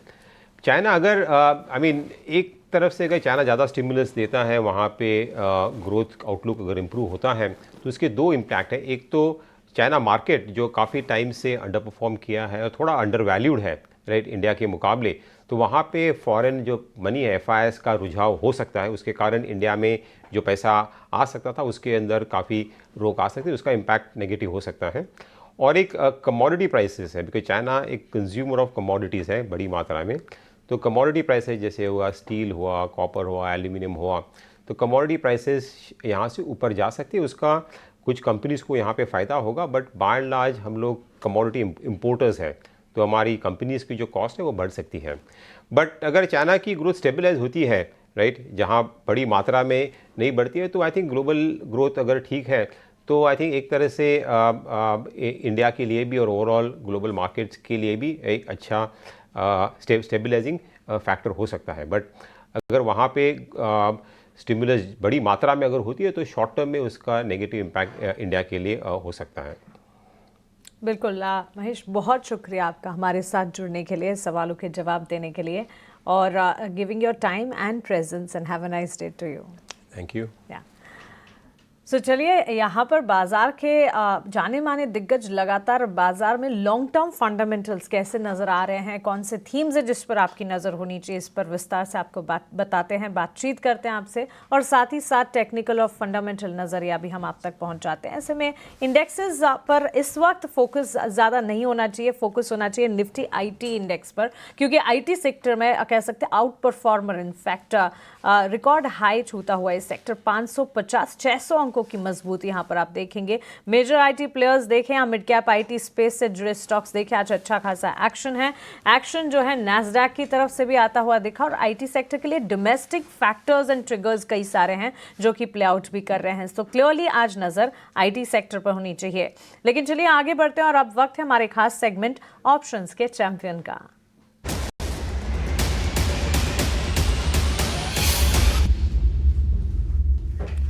ऑप्शंस के चैंपियन में अपनी दमदार रणनीति लेकर रेलिगेयर ब्रोकिंग के अजीत मिश्रा अब हमारे साथ जुड़ गए हैं। गुड मॉर्निंग अजीत, बताएं आज की स्ट्रैटेजी क्या है? या गुड मॉर्निंग मानसी। सो मानसी, जैसा कि अभी आप दर्शकों के साथ शेयर भी कर रहे थे कि आईटी एक ऐसा पैक है जबकि कंसोलिडेशन इंडेक्स में चल रहा है, तब भी यहाँ पे आपको पॉजिटिव टोन नजर आ रहा है। एक नए हाई बने हैं with in the IT measures. Infosys जहाँ पे कि 3 महीने का कंसोलिडेशन एंड हुआ है, नियर टर्म में मुझे लगता है करीब 2100 तक के लेवल्स यहाँ पे आपको देखने को मिल सकते हैं। तो उसको कॉल ऑप्शन के थ्रू आप प्ले कीजिए। 2000 वाली कॉल जो करीब 24-25 के पास ट्रेड कर रही है, उसको लॉन्ग करने की रिकमेंडेशन होगी 14 के स्टॉप लॉस के साथ 48 तक के टारगेट्स के लिए। तो चलिए अजीत, शुक्रिया ये ऑप्शन की रणनीति हम तक पहुंचाने के लिए। सो क्लियरली जैसे कि मैं भी बता रही थी, अब यहाँ पर अजीत की भी मोहर लगती हुई आईटी स्पेस में, आईटी सेक्टर में इन्फोसिस इन्हें आ रहा है पसंद।